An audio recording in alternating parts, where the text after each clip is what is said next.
The first item up for bid is there any public comment on topics that are not on the agenda tonight? Okay, given that, let's turn to the first item on the agenda, which is signs by Chris Houston. Alrighty, for having me. Just on a short notice. This is a proposal that I'm making, I'm going to say on behalf of the Board of Selectmen. I actually will not be formally presenting it to them as a proposal as such until our meeting next week, but given the meeting schedules, it seemed like if I can get a thumbs up from you guys to go ahead, that'll just make things move more quickly. I would emphasize that this is not anything to do with yard signs and Weston Whoppers and Thank God. Beauty and the Beast and all that stuff. This is town signs, like, you know, signs for the town center, directional signs. Here's the case of states, etc. I'm going to try to keep this under 5 to 10 minutes. Background here, so past practice in town has pretty much been ad hoc, and we haven't had a lot of signs. So like the street signs, my understanding is that basically DPW did them, put them up, no one's complained. The Historical Commission created some historical district signs, which look great. I think they might have been presented to the selectmen before my time. They were. Like just, okay, here they are, but it wasn't like an approval process. It was more like, oh, okay, looks great, yeah, let's do this. The Case Campus signs are the most recent ones, and Ed Heller and I spoke a lot about those. They came up with those on their own.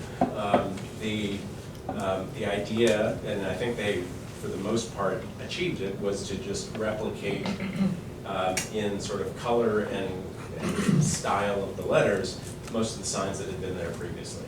And so they've put those up, and we talked about whether they should wait for a sign policy, and they were like, look, at some point we got too many people not knowing where they're going. But looking ahead, there have been some recent issues suggesting a need for better process. As part of that Case Campus thing, somehow that morphed into also resulting in signs for the Recreation Commission to put at fields. And when those came out, I actually saw a draft of one that didn't look anything like the Historical District signs. But I guess what happened was the sign fabricator got it, thought, oh, these look like the ones I did before for the Historical District. I'll just use the same design and it'll save me some money. And no one really thought to check if that was a problem or not, and who do you check with. And so at the very least, I mean, I'm still bothered by the rec sign thing, and so I've said at the very least we need a better process so that there's sort of a checklist of people that ought to be consulted before we start putting these things up. But also, we are having an increasing number of signs that we're anticipating. We've got Town Center, we've got Rail Trail, we've got JST, we've got the Wake. I think there's some desire for at least broad guidance as a starting point. And when I raised this a couple years ago with the Board of Selectmen, the thought was, well, so far it's worked fine with various stakeholders when they need a sign for their property, as it were, or their project. They do it, it's been fine. We don't need another committee. We don't need, you know, more people having to veto or approve things. So let's make it more of a process thing than aesthetics. But I've had some convincing conversations recently with the Historical Commission, with Al, with Michael Harity, and Michael, to use him as an example, he said, look, for the Legacy Trail, we've got to create signs, but we have no guidelines. So fine, we have a blank slate, and maybe we'll produce something good, but maybe not. And you know, what if our idea of what to do from blank slate looks different from somebody else's? So could we at least have some guidelines to work from? These are signs that you need a sign process. Yeah, right, exactly. Yeah, they are signs. So anyway, like I said, I've had a number of conversations recently, which leads to the current proposal that I want to make here. The proposal, which I'm pretty confident the Board of Selectmen will support based on the prior round of conversations, would be the development of town signage guidelines. These would be, the intention would be for them to be broad guidelines that would be starting points for various stakeholders to take into account when they face the need to create signs. They would not be strict constraints. They would be flexible to respect that various stakeholders you know, should have their own jurisdiction over certain properties and projects, and you know, we should respect their judgment and not just assume that whoever happens to be involved with the guidelines is the only one with good taste. And they should ideally be self-enforcing. We really don't want to create new standing committees or have a new approval and veto process, because it's not really what we, at least again on the Board of Selectmen side, and this is consistent with my conversation with Al and Michael and others too. We think that broader self-enforcing guidelines should be enough. I mean, I think we might want as part of the process that if, say, the facilities or whoever creates the signs is asked to do a sign that is just wildly inconsistent with the guidelines and anything else in town, that maybe there's a conversation, but we would want that sort of as a last resort. We would see this as a joint project of the Selectmen and the Planning Board. Aesthetic considerations are certainly more in your usual purview. But the properties and the signs themselves are typically more in our purview, so we're not quite willing to just say, yeah, give us marching orders and we'll take whatever they are. And so it just makes sense for this to be a joint project, and I think the cost wouldn't be that great. I think we could do consulting for less than $10,000, and I think the idea would be to just split those between our respective consulting budgets. There might actually be some outside money that we might be able to draw on for part of this process. What would these guidelines cover? I think item 1 is what types of signs would be covered, and I think wayfinding signs and building identification signs are pretty obvious. Although with the building ID signs, I think the key concerns would be the ones that aren't attached to the building. If you look at the ones that are attached, often they're going to be part of the, if it's a new building, it's going to be part of the architectural process. And I guess, let's say tomorrow or 10 years from now, someone decides that the police station lettering just looks hopelessly bleak or something like that, and they want to change it. I don't know if we want to try to tailor those guidelines to such an idiosyncratic situation. Informational signs is another one. The rail trail is dealing with those now, and I guess the historic district signs would be another example of those. The informational signs with rail trail have to have some interesting questions, like it's been proposed, I think maybe DCR has proposed, like it's increasingly common to see those QR codes, so that in addition to reading what you read, you can get even more detailed by doing that. Some say, hey, that's great, that's information. Some say, ugh, tacky. These would be some of the questions to be addressed. There might be other signs I'm not thinking of here. One question is, would it be just new signs or existing signs? My initial reaction is it would be a tough sell to go around and tell everyone, hey, we have these new guidelines, if yours don't comply, you have to come up with new ones. I think we'd probably rightly be told to go pound sand, and there's really no need for it in most cases. But, it's not, it's at least a question for discussion. Aesthetic topics, size, colors, whether and when you want the town seal, fonts. We again, ideally, I think would want to have these be specific enough to provide a starting point, but still be broad enough to be flexible and allow some stakeholder judgment. I have noted one topic that's come up a number of times is, to what extent is it desirable for all the town signage to be just as uniform as it can be? And that was one reason that some people thought, well, Case Campus should wait until we have a uniform policy. But I think in the end, part of the reason they went forward, aside from just not wanting to wait any longer, was, we're sort of a distinct area of town, the schools and the community center and all. Why is it crucial that our signs look exactly like the signs for the town center, which should look exactly like the signs for all the recreation fields? So that's, again, I don't have a complete answer, but it's certainly one of the topics that we wanted to delve into with this. And then process matters again. How does a creator of a sign or a committee or whatever work through the process? Who should be consulted? Even if it's not consulting with, say like take the Rec and Historical Commission. I mean, ideally, someone would have noticed that they were similar to the Historical Commission and got on the Historical Commission and said, hey, is this good in your eyes or is it bad? So we'll want to touch on that. And of course, this is a combination of my naive sense and then some suggestions from Tony as to some of the things that might be on there. The consultant would obviously have more experience in terms of other subject areas. I should have added that other towns, some towns do have sign policies. That would be helpful to look at. I don't want to say it would be dispositive, because for all I know, there might be towns around here that have very strict, detailed, like a lot of organizational infrastructure around their signs.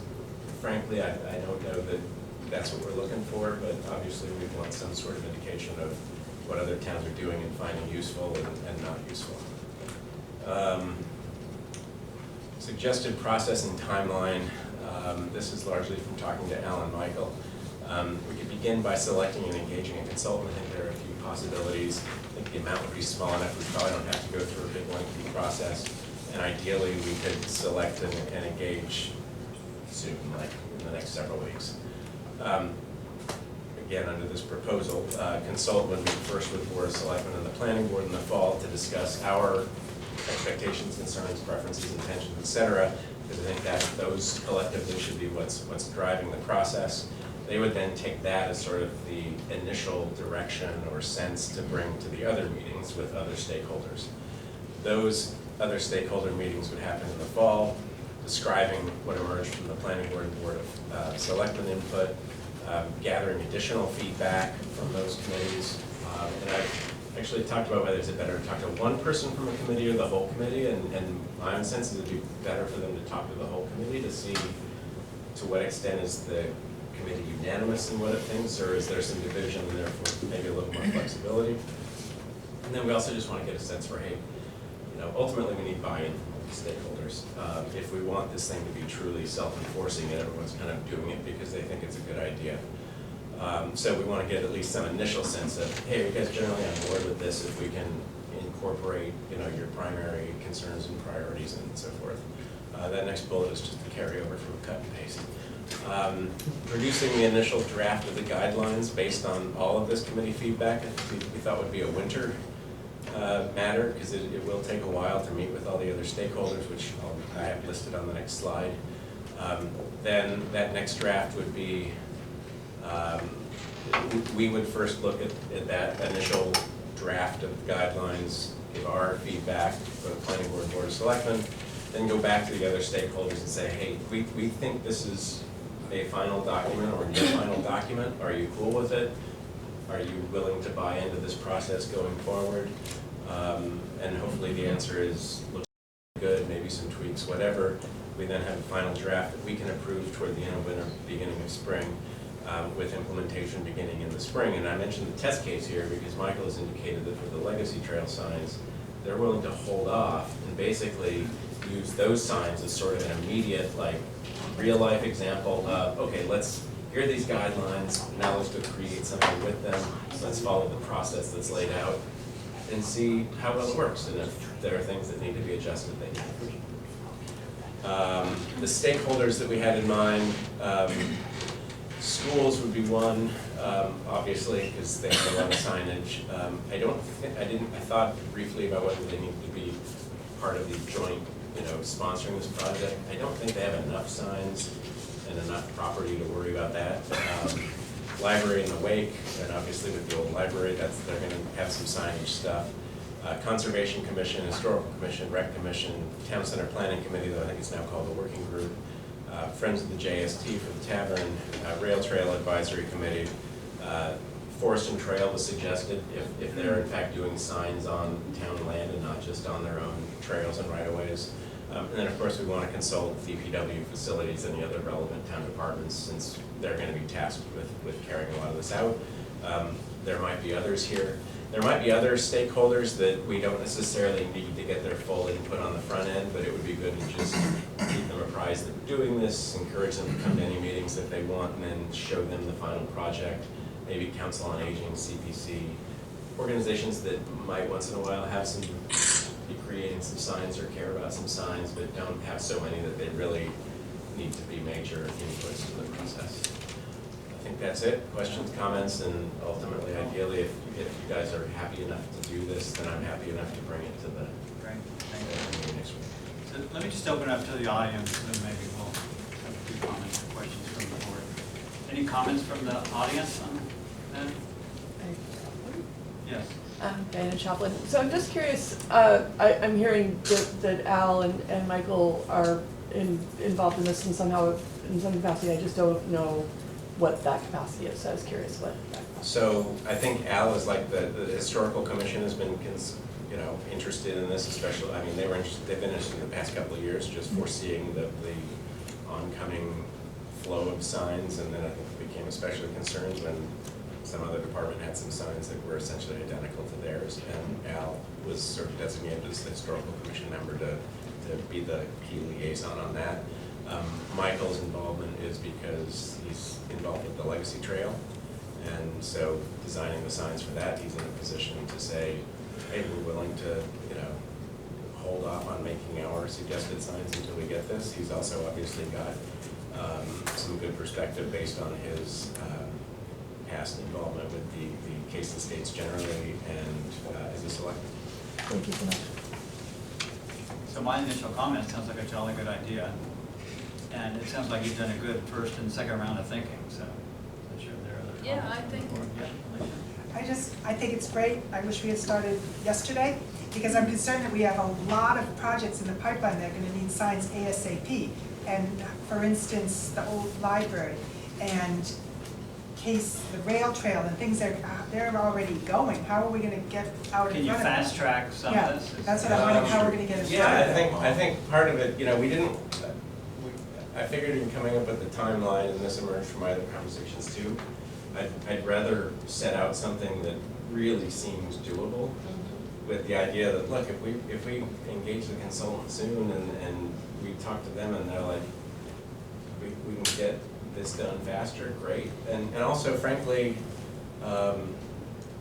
if we get this initial sense from the first thing that someone needs to do a sign, Right. the farther along they are, the more You can trade it test the whole process, basically. almost. Yes, Yes, like, exactly. look, you can, here's where we are now, here are the tentative guidelines we have. Right. You probably aren't gonna get in too much trouble Yeah. using those as the starting point. I think with the rail trail, there's been some notion that they might just focus on signs with the idea that they'd be replaced if needed. The signs frankly aren't, and so there's the wake, which I think would be amenable to maybe even holding, I mean, if we're ready to go in If you give spring, it a we're heads talking up. 6 months from when they open. So it's not like we're asking for 8 years. Town center, this will be done long before the town center. Yeah, right. The rail trail is the one that there could be signage sooner. I talked to Phyllis the other night, and she said that they're sort of doing it with the understanding that they might want to replace them depending on the guidelines. They also have the additional constraint of they've got to comply with what the DCR Right. wants. Yeah. So, That's different. So you're looking tonight for a green light from the planning board that we would be a partner with you? Yeah. Is that the thing? Does anybody have any thoughts on that? Any objections to that? Sounds I like a look good forward idea. to it. me. That's Yeah, great. So do I. Yeah. The question I have for you on that, Chris, is do you want the whole planning board working with you at once, or would you like for us to appoint a representative to work with you? Like, is the whole board of selectmen, the whole planning board gonna be sitting around talking about signs? Not that we wouldn't want to. In Okay. part of my minimizing volunteer time. Okay, great. Um, So you'd like to, I one think, of us I think, to. I think ideally, like, first, yeah, I mean, if one of you can work with one of Okay. us, which will probably be me, to at Right. least get the consultant and have an initial. Right. But once we find out from the consultant, probably through, your next meeting isn't, September, It's right in after Labor September. Day. Yeah, Right. So- right. if we can be in a position where your designee isn't, Right. as we've identified the consultant, sat down, figured out what questions do I need to ask the whole planning board? Right, So yeah.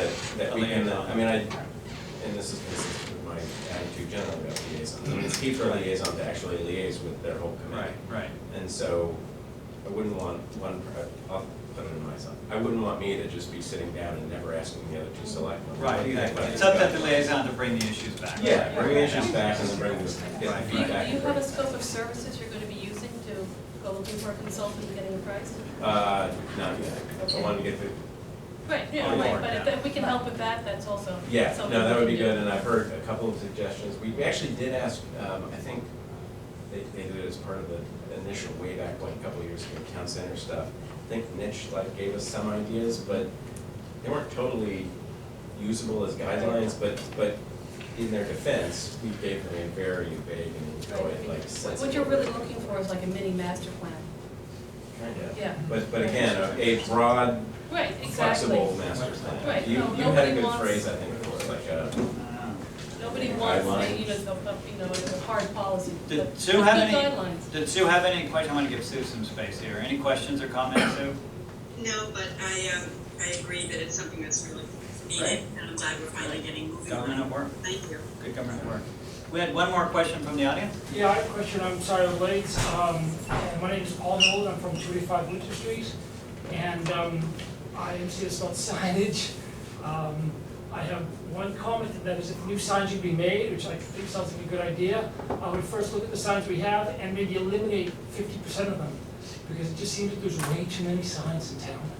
And if you do that, Do you mean I think- traffic signs, or do you mean just Traffic even signs, wayfinding? business signs, you name it. Case in point, I'm driving over the bridge from Mass Turnpike to Route 30, and there's probably 30 signs telling me where to go to Brandeis Oh, University, yeah. all that. But you go look around town, there's just signs everywhere. It's just, Sign everywhere, a sign, I guess. Yeah, so some Maybe of those, make a song out of that. I think this distinctly will not generally include traffic signs, because Right. there's a whole separate set of rules Exactly, that are exactly. done, and I don't think we want to try to supplant the DPW. Commercial signs, like on buildings or whatever, there's a whole zoning bylaw that covers that. The signs you're talking about, I've noticed it too, it's like clutter, it's like, oh my God. But I think, isn't that a subject to the state's And jurisdiction? You know, some or- planted them there.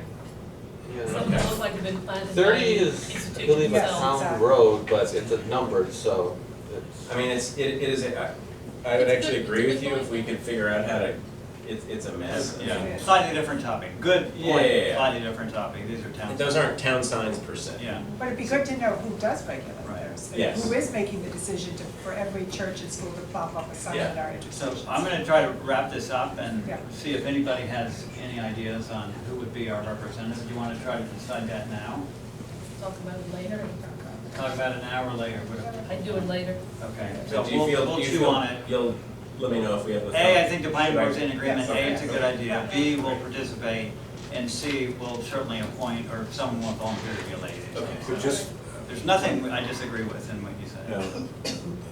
I You agree got with it. that. Just a couple of quick things, you probably thought of it, but they're two of the most important things you want to regulate about signage: the material, you know, wood, metal, plastic, and how it's lit. Yes. You know, backlighting versus not, et cetera. So we want to make sure that those are part of the guidelines. Yeah. I sense a really strong liaison there. And then there's some, I mean, one interesting, like, I mean, the not appurtenant to the building or not attached, obviously, is like the ones that are hanging by case estates now, and before that, the ones that did then. But, like, for instance, you've got the ones that are planted in the ground up by the middle and high schools. And they might be fine.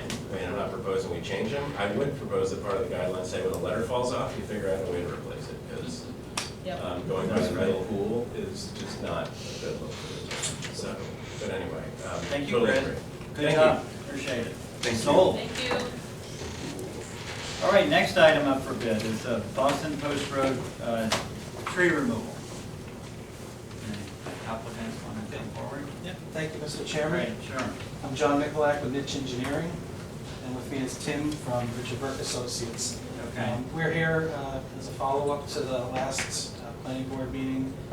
You had requested some additional information. We provided a copy of the arborist report, and then the board also wanted some more time to go out and look at the trees The sidewalks. themselves. We did. Okay, so we're So- here to answer any questions. you Yeah, let me have. structure this a little bit. I think that Leslie and Alicia were the two that had concerns. that Yes. We're going to do some extra work, so why don't I leave it to them to update us on their views. Okay, I drove by and took a look at it, and I'm sad to say I agree with you, and I guess I have a little bit more of a question, which is, the main leader is gone, but it is bushy all over everywhere else, and I look, exactly, and I look at it and I go, is this really the only way that the utilities can prune a healthy tree? And I don't know if that's a conversation for tonight or at some other point, and actually it's probably Funny you coming should up. ask. That's a We good have it, topic, right. Colin. Because, and I don't know from a arborist point of view, is there any way they could have trimmed that tree to avoid the lines and yet keep it healthy and growing? And I don't, yeah, please tell us. I think the size of the tree is incompatible with the height of the utility lines overhead. The utility lines are pretty low. It'd And, be incompatible. yeah, Yeah, and, you know, lindens grow pretty tall, so, and it's directly under those lines, so I don't think a lot can be done. So the idea is that you would have had to cut the main leader anyways. Yeah, I think the main leader was right in line with the overhead wires. Okay, so if you're cutting the main leader, is there a way that you could have side leaders to go around it? Or is that not done? I mean, I'm looking for some, because right now we are going to be burying the utilities in town. Wonderful. But this is going to be happening, it is happening all over town. We're going to go into it in more detail. And I keep thinking there's got to be a better way of skinning this cat. Don't talk yet, Chris. Anyways. Yeah, We'll I hit mean, that issue Okay, head on in all right, about good 15 enough, minutes, yeah, yeah. that'd be great. Alicia, did you have? I agree, I mean, I really feel that the tree, it's flowering, it's healthy despite its, despite the town's best efforts and the utility's best efforts to kill it. And it angers me, I have to say, that we have vandalized that tree in that way. So I would like to hear what our plan is going forward to treat other trees better than that was treated. So I can't disagree with its removal, but I would like to see better practices going forward. and just to clarify, a lot of the growth shooting up from that tree are water sprouts, and that's a sign of stress on the tree. Nice. So I agree, it's kind of a dangerous but I sign. just, we vandalized it, so. Yeah. Okay, and I want to, Steve, you actually wanted to hear a little bit more for this meeting. Any updates from you? Last time you were asking for it to be continued and taken under vote. No, I don't think he was. Yeah. We were agreeing that you wanted to support their extra look at the issue, is that right? Yeah. Okay, got you. Okay. So I also, that you were nice enough to offer a conversation with the arborist, David, and Imai and I had a conversation with the arborist to underscore the kind of things we're talking about here, so we don't need to go into all that. But there were, what came to mind for me that I hadn't considered before was the high impact of the construction that surrounded it. So there was a big question mark whether the tree could have survived that construction all around it. So at any rate, so I think we're of a mindset to approve the removal. So we've approved the removal of the dogwood, and now we're approving the removal of this tree as well. Yeah, And, we just haven't looked at decisions yet, but Right. So then the issue is Sue is, we have a logistical issue here with Sue. I think, Sue, you're going to be able to hang on for another 15 or 20 minutes, is that right? For the tree discussion? Okay, I guess we then don't need to read this and approve of the decision on this No. later in the evening. No. Okay, great. Okay, so we can move on then. So we'll have that decision for you tonight, later tonight. You don't have to stay for it. Okay. Thank you very much. Thanks, guys. Appreciate your patience. Good job. We'll vote on it as the decision tonight, right? And we won't need Sue. I was concerned. It's we four might- of you. Yeah, exactly. Sure we do. Middle service time. Okay, we're ready to move on to Eversource and tree removals. Is that right, you mind? That's the next that time? is the next topic. I think, Chris, you wanted to start with a. Yeah, I have a presentation, I can email it to you, or I have a thumb drive. Oh, I have the thumb drive, I think. Chris, why don't you take the time to introduce yourself and we'll. But everybody knows you. Yeah, I apologize, my name is Chris Gonzalez, I work as an arborist for Eversource. This is part of my area of responsibility. Weston is one of 40 some odd towns that I'm responsible for in the greater Boston area. And how long have you been doing this in Weston, Chris, just to give people? I've been in this specific position for about 4 years. Yeah. You say you're an arborist? Yes. Yeah, I'm certified through the Mass Arborist Association and the International Society for Arboriculture. I also serve on the board of the Mass Tree Wardens and Foresters Association. So Chris, tonight we're here to talk about the guidelines that you use in trimming trees around power lines. And then we're also beginning a discussion on doing the tree removals around power lines that you're going to propose. Yeah, Imai had asked that I give a, kind of start with the tree pruning process that we use. Right. And then being that, That's great. I guess the main reason we was here is it has to get trees removed. I was gonna focus. Yep. Is it tree removal or branch pruning? Well, we're here for the tree removal, but they asked me to do a presentation about the tree pruning process as well. It's the whole tree, Yes. regardless of age. So just let me Regardless of clarify, age, yeah. so he's here tonight to talk about the, he's requesting some trees be removed around power lines, But we have asked him, in addition, to share with us and share with the public his guidelines for pruning trees rather than removing them around power lines. Because There's a lot of concern, understandable concern, including by myself, about the way that they cut trees around power lines. And it turns out they do have guidelines, they are careful, and we would like to. In your previous guest, they lopped the tree, they lopped it right off the top, that's the end of it, they do a lot of that. Yeah, so we're gonna let him present now. Go ahead. So we need to hear him discuss exactly your concern. Right. Right, the tree's concerns. Wait, we're all here. All right, ready? Go for it. All right, so just a quick overview of the way that we decide how a tree is pruned. Everything is divided up by electrical circuit, and our electrical circuits are pruned on a 4-year pruning cycle. So hypothetically, every tree will be pruned once every 4 years.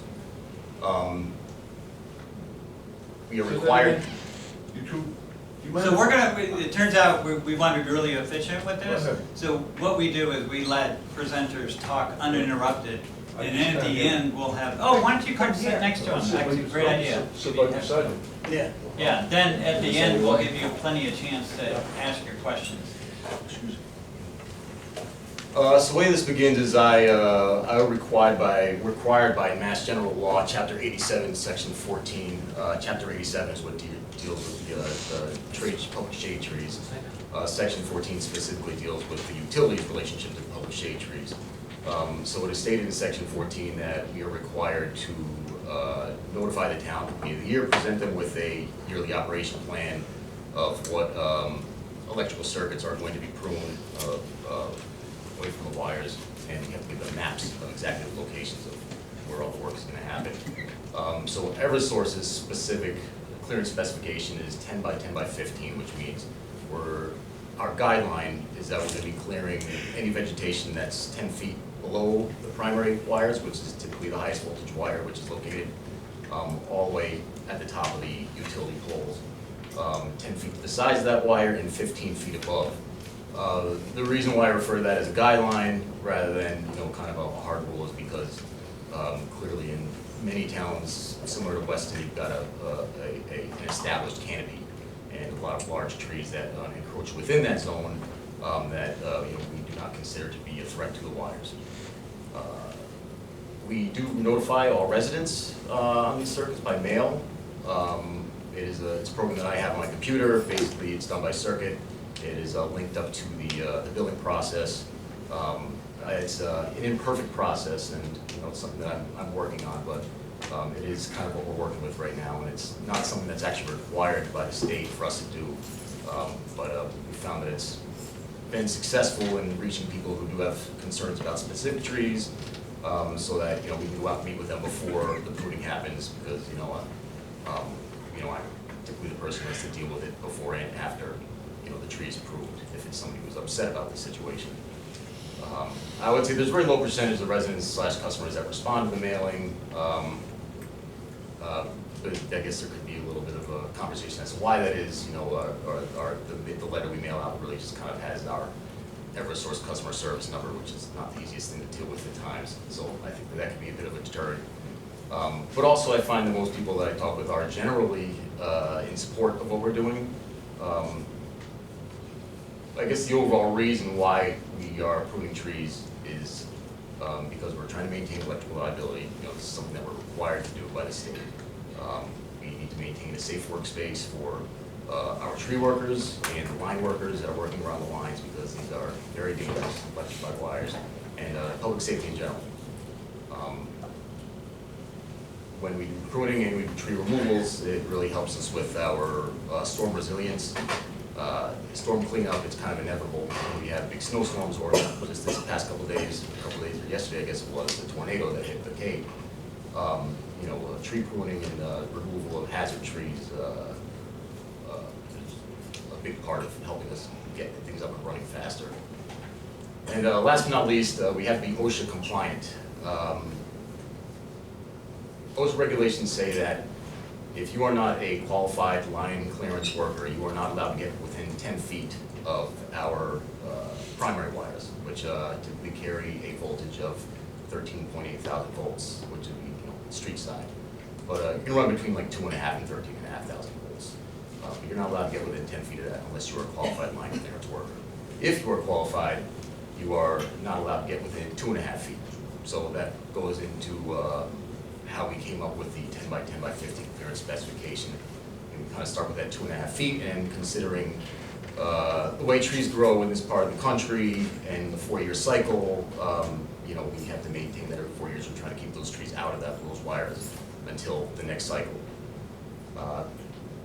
Any questions on this particular slide? Let's move, get through your whole presentation No problem. and take questions at the end, it's great. So Weston Mass, there's 6 particular electrical circuits that feed the town. I've got them all listed here. I certainly don't need to go through everything. The one that I'm focusing on for the tree removals process is the 282-H1 circuit, and the reason is because we've had so many electrical outages occurring on that particular circuit that it's something that is actually being looked at by the state at the moment.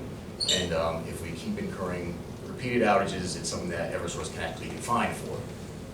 So that is why we're making an effort to try and take out these trees that we consider to be hazardous or potentially hazardous. So, I mean, moving on to the hazard tree removal process, once again, I said I kind of wanted to focus on this because, you know, this is what we're here for, is taking the trees off the scenic roads. So Chris, that's Yeah. all about your guidelines for how you trim trees? Are you going to talk about trimming trees anymore versus removal? I was going to go straight to the removal process. Okay, so we're done with guidelines? Yep. Okay, can we stop, can we talk a little bit about those Absolutely. guidelines now? Okay. So is there, first of all, is there any questions in the audience about the guidelines or experience with them trimming trees, not removing trees? I think I heard some questions or concerns. No? Yeah, and you need to identify yourself, and then if you have questions. Yeah, my name is Peter Bojansky. Okay. I live at Conant Road, Weston. Perfect. And I'm a resident of 48 years.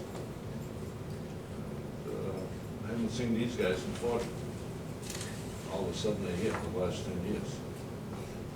Every day in front of my house. Not every day. All right, but 3 or 4 times every year. Beginning with Lewis Tree, Womack Tree, now Tree Tech. They stuck my mailbox. And I just think it's foolish the way we're headed. There isn't a day that doesn't go by we're not reminded of what's going on with the environment. And we talk about Arbor Day. And maybe I'm rambling here. It just doesn't seem right. And I don't know how, you know, I can't fight the law, I need a little help. But I'm concerned about it. And I just don't think taking down 100, 150-year-old trees is the way to go. I hope you respect me for that, and I respect what you're doing. But I think we ought to take a pause and really study the situation, how it will impact our town, our environment. I can point to articles in the Wall Street Journal, lose insects, birds. I used to see pheasants, I used to see Baltimore Orioles, they're all gone in my own backyard in 48 years. And not to say these guys aren't nice guys, they're doing hard work.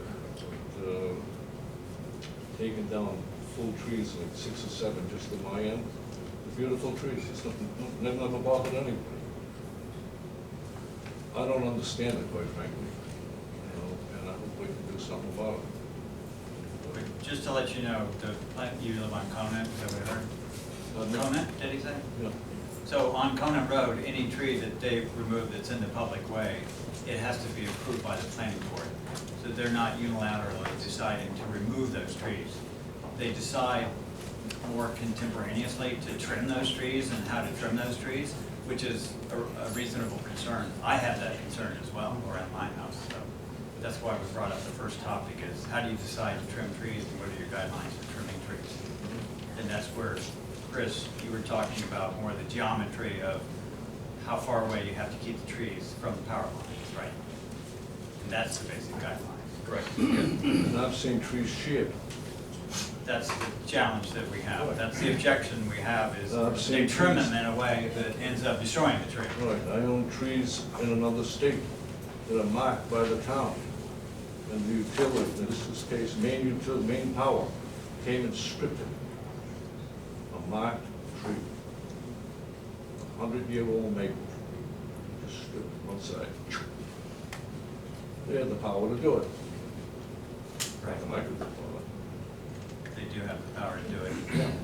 But according to, excuse me. But, so, just wait for me to call on you. Okay. And then identify yourself and your address. Paul Nolan, 25 Willow Street. Okay, great. And for any trimming or the tree, pruning of the tree, permission from the town is required, correct? No, it's not. Well, I Not thought that's what trimming. it said on the first slide. It's not? Removing the tree along a scenic road is required. What's required from the town on trimming trees? The permission from the town is required. To Yeah, trim any that's- tree, that's- to trim any- along, Anything that's within the public way. yeah, okay. Yeah. But just not From from, the not from us. DPW. Right. Yeah, it's the tree warden who. The tree warden or from DPW. Correct. So- Doesn't give you a specific, doesn't approve it at a level of every tree, it's along the roadway. Right, you know, And along those I present him with a specifications. yearly operation plan that kind of states what we're gonna be doing, what clearance we're gonna be Okay. looking for, and it is up to him to. So he approves, you deny can do it along approve Miriam Street, you can do it along these geometries, and you take that as guidelines and then go about your tree trimming. Correct. Okay. What- Yeah, go ahead. Do we have record of complaints from residents on in those roads that, excessive pruning was done? Is there any history of that problem? Okay, does DPW keep that? Yeah. I don't know that he keeps it, but I know that Tom gets complaints on it, because we've met with Chris on site, Tom Cullen, myself. That's good. It's good I've met to feedback. like So- discuss, how the pruning is gonna look. So, because Chris, do you get that, I guess is the question. Oh, yeah, certainly. I mean, yeah, I don't say, like, again, I think it's a very low percentage of, considering Yeah, that we're right. pruning probably, tens of thousands of trees at a time. Right, yeah. The The fall mistakes rate. certainly are made, and there are people who have complaints, and it's something that they call into Eversource, and it's something that I have to address. It's part of my job, to address the complaints. So I have an idea, not to give people more work, but what about a process at the end of a phase of something, I don't even know the time period, where we review those complaints, not to, I realize the tree is trimmed and you can't undo that, but to kind of reset expectations and improve things going forward. Would you be open to that, to coming before somebody and letting neighbors feedback that this I didn't like? Absolutely. Don't do No, it. I mean, any feedback that I can get is welcome. Okay. Do you ever trim or take trees down on private property? Or Oh, yeah, certainly. I mean, if a You get the owner's approval. If a tree that's extending on to the public right of way and into our airspace around our wires is encroaching on the wires, and, something that we have to do is prune it out, But you have to contact the owner and they have to give you permission? No, not necessarily. On the scenic road, do they have to give you permission? No. The homeowner can just say, well, The town does. So, Only for removal, not for trim. let's I'm go talking back, about this removal. is Right, Eversource, yeah. this is Eversource only. What about all the other utilities that are on the pole? Do they also have a different number? Does it work within your clearance? How does that all work? I find typically, the other wires you would have in the pole would be, we just refer them kind of collectively as telecommunication wires. So you have various cable companies, sometimes you have fire alarm wire, fiber optic But wire. you're the one that's responsible for trimming them. Well, we don't trim around those wires. You don't trim around their No. wires. And- Oh, I thought And that- and being that there is no electricity going through those wires, it's not a safety Right. hazard But- if you've got but- trees growing into them, so they typically do not maintain Right, but I'm those going to wires. look now over to EMI and see, do they come to the town and say, oh, we want to cut our window through this also for our wires? No. So we don't, the only people who cut the trees then is Eversource. Yes. And what is it 10 by 10 by 15 based on? It's based on starting with the 2.5 feet, Right, but that that's, OSHA compliance. yeah, and then you get more And space, so. in considering that we've got, Times 4 years. right, times 4 years, But how long has it been 10 by 10 by 15? I would say it's probably been about 10 years And before where, that was. and where, you don't know where this came from, this number? The agility of the cherry picker, or size of it, or anything like that? No, I wouldn't say that's an arbitrary number, like I said, it is based on, what we just mentioned. Right, but it's only been around for 10 years and you've been cutting trees for longer than that. Correct. I guess the other question for me is when I've seen, it looks like somebody's taken and they have taken a saw and just cut a hole, square hole, and wires go through it. And I think that's where a lot of outreach comes. Because yes, it's a 10 by 10 by 15, and yes, somebody's measured and go, yep, we've matched it. But there's no concern for how the tree looks, how it works. Could you, move a little bit to the right or to the left? There's no tolerance whatsoever. And I think we've seen some really ugly pruning. Well, I agree, it's not a fun part of my job, but Yeah. After doing this for a long time, it's absolutely necessary. And the ultimate goal is when we have trees that are growing up underneath the wires, we do what is called directional pruning. And so, we try and cut back to a proper lateral so that the tree will eventually grow up and around the wires. That's what we're hoping to hear more of. Yeah. The problem is that when you have a tree that at maturity grows 80 feet and is growing up direct underneath the wires, it is a long time before that tree is actually up and around. And there's a very awkward period of 20 years it can be, that we're actually trying to attempt to prune this tree to grow around it. One of the pictures you showed was a picture of a nice guy with a pole saw carefully trimming, and that's not what I see when I go around that. We see a guy with chainsaws and the thing going, and that's where I'm hoping we can find some better way of dealing with this. I don't see the surgical work like she's talking about, and I don't see the long-term planning that you're talking about day to day when I see the trimming going on. I could be wrong, I'm just saying that's my personal observation. The other thing I don't see it. I mean, I like what you're saying, and I like what you're saying. It'd be nice to see that in practice. The other thing I wanted to bring up is that it also depends on the type of tree, I would assume, because I've seen C's carved into trees going, what the heck? And then I call you and you say, that's the only way we can trim a tree like that. Otherwise, it would be more dangerous just to snip at it, right? Right, years ago, what they used to do was called round over. So if there was a tree growing up beneath the wires, they would cut it so that it was typically just kind of rounded over. The problem is that, that is not good for the tree. Because that, again, if a tree at maturity wants to be 80 feet tall, and you're constantly pruning it so that it's staying, at 30 feet, it's not really benefiting anybody. So I just remain fearful that we like what you say, we like what Leslie's saying, but that's not happening on the ground. Is it? Do you feel that way? How can we, Al, comment? Yeah, I'd just like to, Al Adelon, Thanks, 251 Boston Post Road. I live on Crescent Street. My house actually fronts on Crescent Street. It's a scenic road. And I think, Chris, I think Eversource itself, when Eversource is doing the work, I think you guys try to be careful, but you also hire independent contractors. And I think things delaminate a little bit with the independent contractors. And our experience on Crescent Street was with an independent contractor who, without notification, we never got notification, came and cut the tops off all of the newly sprouting trees, just absolutely planed them off. Decapitated every tree. The young ones, the street trees are trying to grow up. And we talked to the crew that was doing the work, who was from Rhode Island, by the way, and the crew was less than polite about telling us that they had a mandate and that the town had no voice in how they did their work, and that this is what they were going to do. They were hired by Eversource to do it, and that we should just accept the fact that that's the way it was going to be done.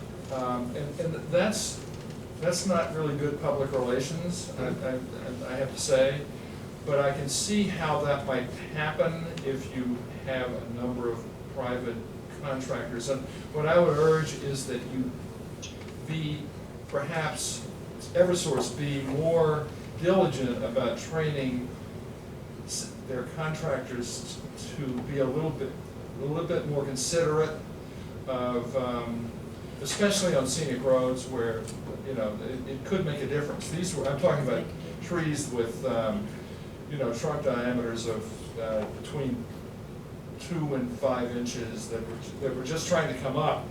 And of course now that's never going to happen because there's no other solution, since they've all been topped, but to cut them down and start all over again. So any other comments from the audience, or Sue, did you? I'm guessing you're gonna weigh in on something here. Okay. Somebody from, Oh, sure. sorry, Jenny Tullis, I'm from Concord Road. Is this the time, are we just talking about pruning or? Yeah, just pruning for now, we're gonna Okay. jump into removal. You're gonna move on to removal Yeah, because I have an shortly? idea about pruning Okay. that I'm gonna share. I just wanted to ask if this information, Eversource is picked, this will be on the town website for people to review, on our planning website? Yep. It's all very nice to see it there, set out by Eversource, but I think there's a very large disconnect between what Eversource is saying right there and what Right. happens on our streets, and that's the big problem. Right, And whether it's the subcontractors or your people, but this is not the reality of what I see on the ground, and Right. I'm unhappy Right. about the reality. Well, I'm a witness. Right, I'm in we front all of my are, we all house, they are. stuff my mailbox, Yeah. they knock on my front door, they try to bribe me to take my trees down. That's all it is, it's a bribe. So, Chris, it's not the first time you heard these complaints, I'm sure, and. I've never been accused of bribing anybody before. Right. When you So, tell somebody you're doing them a big favor by taking Yeah. their trees down, it won't cost them anything, that's a bribe. So I'm gonna propose an offline meeting with, Chris, we have a good working relationship between you and me and a member of TAG. There's someone from TAG here Yes, tonight. Barbara there. Barbara? Barbara. Barbara, would it be okay, could the three of us meet and have a cup of coffee and talk through this issue of guidelines, especially for Weston? And Yes. how to connect the dots all the way to the tree trimmers? with- Absolutely, and if I can be frank, if the tree warden's not involved, then, Oh, and involve the tree warden. is what right, you're the saying. tree warden Okay, has to great. be involved in this And our process, tree because warden that's what is Mass General- Tom Cullen. Tom Cullen. Okay, so the four of us, E. Miletz, and you, of course. Are you guys okay with that? Sure. Would that be Yep. okay? Let us know And I'll what's bring, happening. whatever we decide on there, I'll bring back to the planning board. Can I just Yes, tell you it's- one it's personal part of the experience with the tree conversation. warden? Yes, My one personal experience with the tree warden. They're Sure. wonderful people. Once in a while, they have to go to the dentist. These guys are on their own. It happened to me. I see. You know what I'm trying to tell you? I think I do. Well, Yeah. the guy was supposed to be there. He's not there, so these guys are going to go in the field by themselves. There's nobody to supervise them. I understand. So- Yeah, the tree warden doesn't, well, Chris doesn't even not that he should, he just doesn't, no one supervises. It would be a nice touch, Yes, right. if you get my drift. I would like that, but I don't think it's realistic to Well, say it isn't. anyone would supervise. That's the challenge we have, right? Well, the tree crews do have supervision, but it's supervision from their own company. And again, Exactly. like I said, my responsibility is, 40 some odd towns, including Boston, in the metro area. So I've probably got 45 to 50 tree crews working at a time, Yeah, right. in my territory. Need more Right. support. So I rely quite a bit on the general foreman of these tree crews to make sure the guys are doing what they're supposed to Yeah. do. So I think just about every resident of Weston is very opinionated on this and is supportive of trying to make it better. So that's what we'll try to make it too. Okay, ready to move on to removal, I think. Yes, If so. trimming wasn't bad enough, let's now talk about tree removal. Well, at least with the tree removal process, this isn't something that I can do without your permission, so. Right, okay. So with the hazard tree removal process, just a quick overview of, how we figure out which trees we want to have come down. We look at the tree, trying to determine if it poses a threat to the infrastructure, public safety, basically if we think it's going to fall down on our wires in the street. The reason we determine that is by identifying certain defects that lead to failure of the tree, portions of the tree or the entire trunk. I have a contractor that worked for me, one who's actually here tonight, Matthew, that work for me that are kind of more the boots on the ground people that go around and look at every single tree that's around our wires. If it's something that they think is a danger to the wires or is even a threat growing into the wires, sometimes we take things down for aesthetic purposes. If it's something that is going to need to be heavily pruned in order to get the clearance that we need.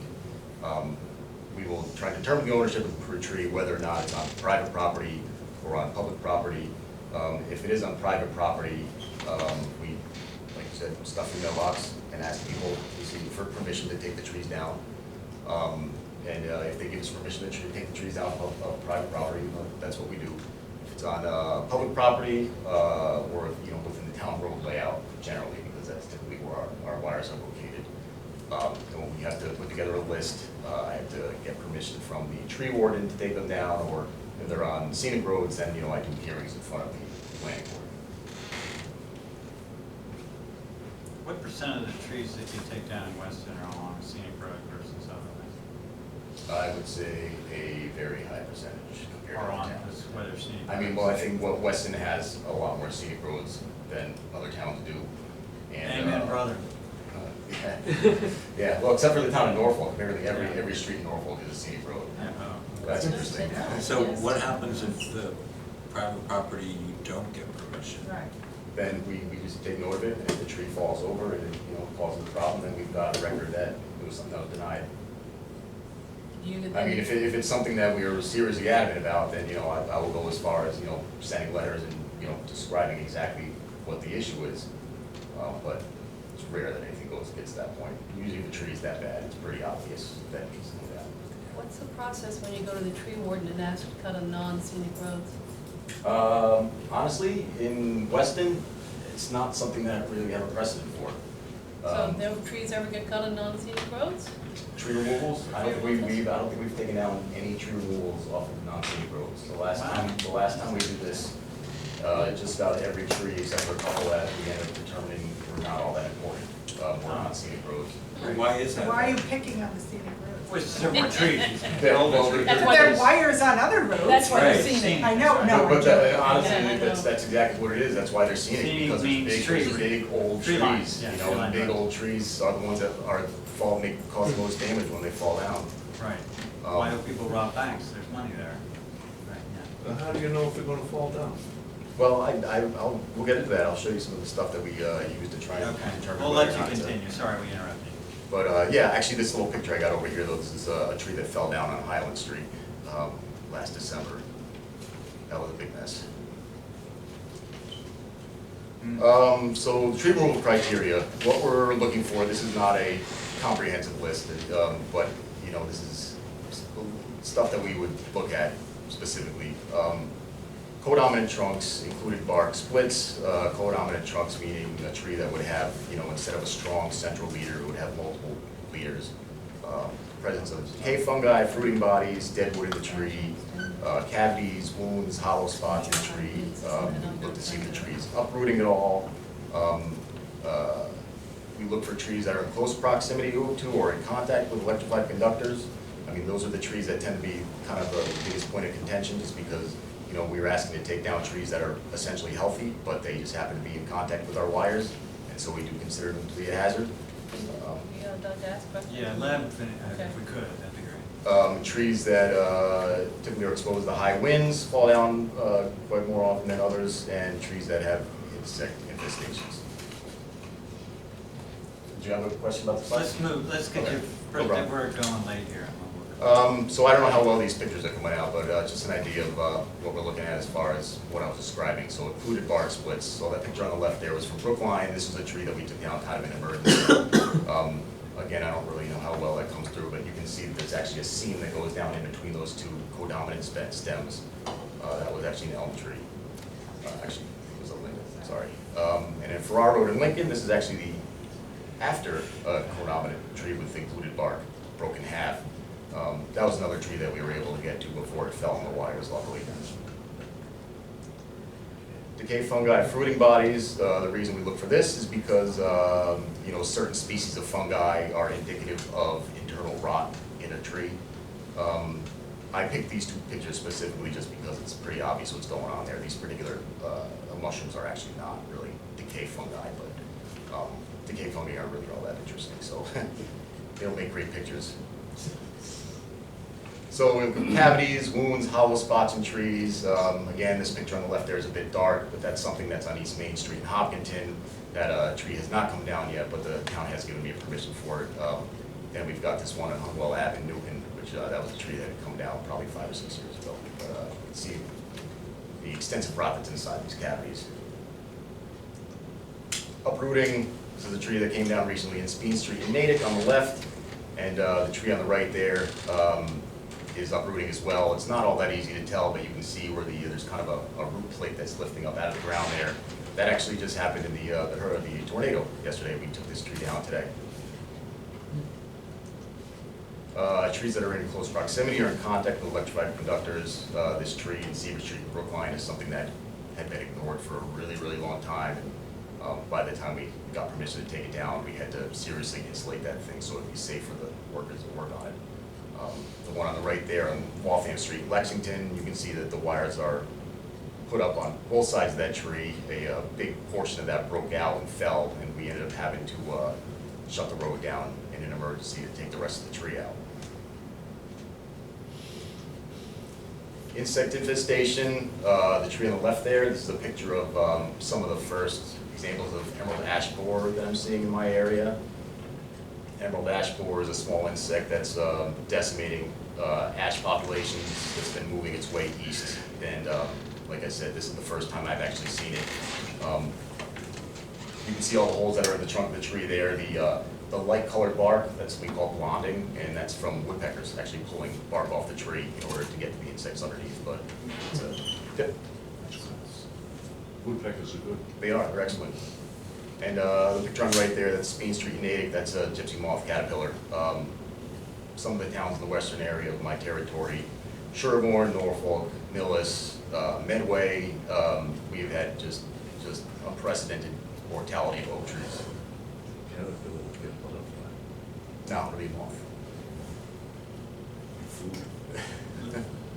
Go ahead. And so here's just some afterwards, after the effects of tree failure. This is one that I saw that was in Village Street in Millis that fell on the wires. Brown Road in Newton, that took down a pole, that was a big mess. This is in Lexington, one on the left, and the one on the right there is not so easy to see, but that's actually a tree that caught fire because it was in contact with one of our wires. And, the police officer was actually letting traffic still drive under that tree, unfortunately, even though he was warned. And the tree ended up breaking and falling on the car because it burned through. And so here's a couple that are here from here in Weston. This one on the left, Boston Post Road, was a tree that I had asked for permission last time we did the tree hearing. And this past, it held for a couple of years, but this past winter it broke on the wires and caused an outage for the police department and the DPW building. And this one on the right on North Ave in Weston, that was one that also caused an outage a couple of years ago. So here's a couple funny things to bring a little levity to this. So here's a couple, obviously people love trees, and they're trying to save them in any way that they can, whether it be preventing them from falling on something they care about, or they just enjoy having it there. This one on the left of Winchester I thought was pretty funny because somebody had actually wrapped it up with rope and then tried to use like metal strips and nail them into both. That was not hold together, but. And then the one on the right there is from Dorchester. That tree on the right there is a black locust that is in terrible condition, and probably if they hadn't wrapped it up like that, the thing would have fallen down years ago, so apparently it does work. And last but not least, so I put this on here, and never mind the homage to Alanis Morissette. This is actually a tree that I have on our list. At 340 Merriam Street, this is one that actually, when it wasn't the resident at 340 Merriam is actually in support of taking the tree out. This was a different person that got in touch with the tree warden and had some concerns about this. But the reason I'm saying it's ironic, and again, it doesn't really show well in the picture here, but that tree has a crack on the side. And one of the reasons why that trunk is so big is because it's swollen, trying to compensate for the extensive internal rot that's going on inside. And, we've got a sign that says, "Please ride slowly, we love our children," but we've got this imminent hazard hanging over the road that is a big threat to public safety. You said, "Please rot slowly," did you know you said that? No, I didn't.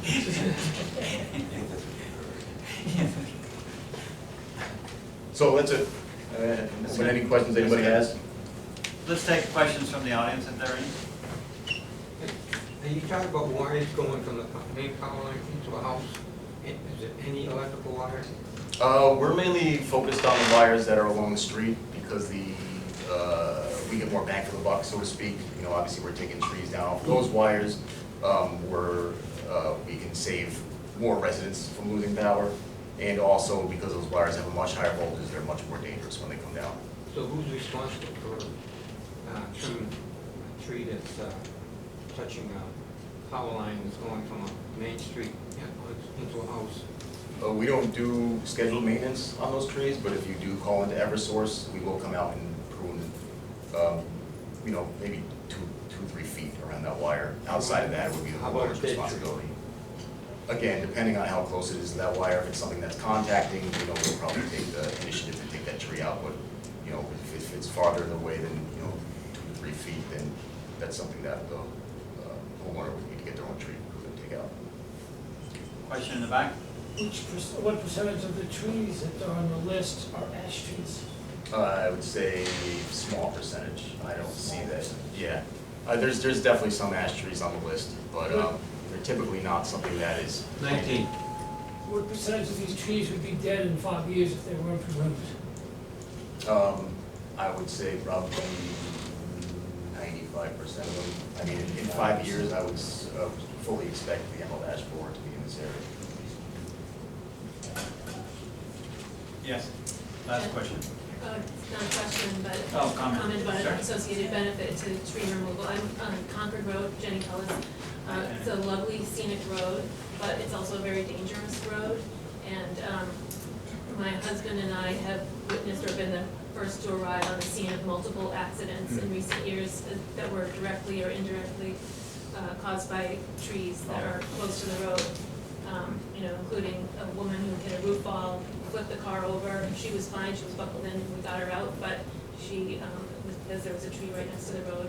This spring, a Tesla was going by and a giant limb fell and crushed it. And the guy inside was okay, but he had to wait a very long time for the car company to come and clear the lines before he could be extracted from the vehicle. And so I'm just thinking, if we can get some of these trees, we can get Eversource to, you know, do some of this work. Obviously, we have a lot of outages in that circuit, and it's a huge nuisance, but it would be an added benefit in terms of improving the safety of the road. If we could get some of the ones, or all of the ones that are marked, taken out of there, and it would save the town money because Eversource would be covering. Let's get to our stuff. Did you guys have any, I was gonna get to process and what we need to do, the work that we have in front of us, but did you guys have questions of them about the tree removal or any of this? In the very beginning, there was a comment about high winds. Yes. I'm not quite sure how you. Any mountaintops in Weston? with Well, I guess trees out that are ready to come specifically down? what I was referring to is a lot of trees, like very tall growing trees, like white pines, especially if they're growing by themselves, if they're not sheltered, you know, in like a forest area, tend to be very susceptible to breaking in high winds. Okay. So it's something pretty often that we see after storms. All right, I'm gonna structure our work a little bit. So how many trees are they proposing to remove? that we need to approve? 168. 168. Yep. And then the last round, was it around 168? So was that number, is that? I'm not positive. I think Yeah. it was a similar number, but the last time around, we were only removing trees from one circuit, and we're doing from 3 or 4 circuits this time. So what we do, what we did last time, I assume is what we're gonna do this time, where is actually we do site visits for all the trees. We get in your truck and we're joined by you, an arborist, a member of TAG, and a member of the planning board in EMI. Those are 5 people that go and determine, make a decision on every single tree. Is that right? Yep. That's what we're planning on doing. Are any of these pruned trees, or that's completely separate? But some of them will be previously pruned. Right, yeah, I mean, No, by but- the time we look at all this. No, there's no stuff, decisions on pruned trees, so these are Because- all removals or not. Right, but you also said that we had something to say about the trees that will be pruned on scenic roads. Well, if I'm not mistaken, I believe the scenic road bylaw says that, you know, it only has to go in front of the planning board if, I think more than 7 branches of a certain diameter are removed from the tree.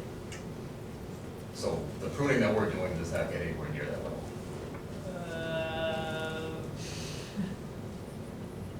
Depending on what you, I've seen pruning that we were talking before about those giant holes. And to me, that's more than 7, I don't know what you consider a branch. So let's Well, make that again, a topic it's for our of coffee. a certain size, so I Let's make believe, that a say, topic for our say it's coffee. 4 or I'll- 5 that's- branches. Now it's Well, getting I'll bring to that work. back to you, okay? Please, thank you. Yeah. So removals Yeah. and the process. How many days is it? How many days would that be? We split that up into half days, right? Yeah, basically, I looked at it Basically a 5-day kind of process. as a 5-day exercise Okay. and, you know, split it up as And do follows we here. have TAG on board joining us? Is that okay? Yes, we can. Okay, that's great. And then the arborist is hired by the town, is that right? So yeah, the arborist would be hired by the town. Okay. Yeah. And then we look at every tree, we listen to your arguments, and if it's a matter of a diseased tree or a dying tree, we have an arborist point of view on it at that moment, and then we try to make a decision in the field, and if we can't all come to the same decision, then we bring it back to the planning board for a decision. And I recall last time when we went through that process, we covered about 90% of the trees in the field, and 10% we couldn't quite make a decision on in the field, and we reviewed them in person. Is that? Yeah, and those are the ones we had detailed arborist reports on. Yeah, we had those detailed last arborist ones that we reports. couldn't decide on. Right, great. How is this all recorded? Is there a tree survey that's accurate that you have? I mean, I have the list that I submitted to EMI. But is it a, Yeah. is a survey list with, you know, showing where it is on the road, or? No, it's No. kind of just like an Excel spreadsheet, honestly, with, you know, addresses and pole locations. Yeah, he's required to point out the tree. He'll walk you to it. Yeah. Say, here's the But we're tree, not- and it's marked. Okay, we're not gonna record that in any way on a drawing. So that's Yeah. well, that's the other thing I wanted to bring up. So the last time we went through this, which was good, one of the conclusions we had, a good direction that I heard, was the tree warden was actually logging all the trees. Is that along scenic roads? So Does that yeah, happen? Inventory. so yeah, they are, I think, are now going through phase 2 of the inventory. So some of these, it's So just let me ask, are they inventoried or not? not all of them, no. Like Okay. Merriam Street hasn't been inventoried yet. Oh, so how inventoried are we? Can I ask that? I think it's 2/3. 2/3? That's not Yeah, bad. because it was 3, they're doing 3 inventories, I believe, right? Okay, so I know he's on phase 2, yeah, I don't know if. So why I bring that up, I mean, maybe this isn't practical, but why I bring that up is like, it would be cool, we talk about long-term planning for large, significant trees, that would be kind of pretty cool. So you come to this tree, you say, hey, you want to chop it down now, we look at the history of it, you know, and we said, well, last time we agreed to trim it, and it was in no worse shape, so let's keep it, let's trim it again. Is there any history that we're gonna have at our disposal on these visits this year? To compare the current list Exactly. to a previous list? Exactly, Not not I'm aware just the of. list, the history of the tree through this logging process. So possibly, now the difficulty with that is we have the log there Yeah. that they've done, and I have that. Yes. But until like both of us look at it in the field, you know, I can't Okay. be sure that they're talking about the same tree. It's not numbered and coordinated that way. I've looked over them and I've gone through that list and look at what sort of matches, like if he's listed on his sheet, you know, a 12 to 18 inch oak. As long as we have the people in the room that I was talking about before, to talk Yeah. about the pruning guidelines, maybe we can talk about this log process to see how realistic that could be in X many years. Can you use So- a GPS location? Yeah, exactly. I do, I haven't GPSed them, I don't know if you have. I mean, that might be one way of dealing with Right, this. that makes it better and easier, yeah.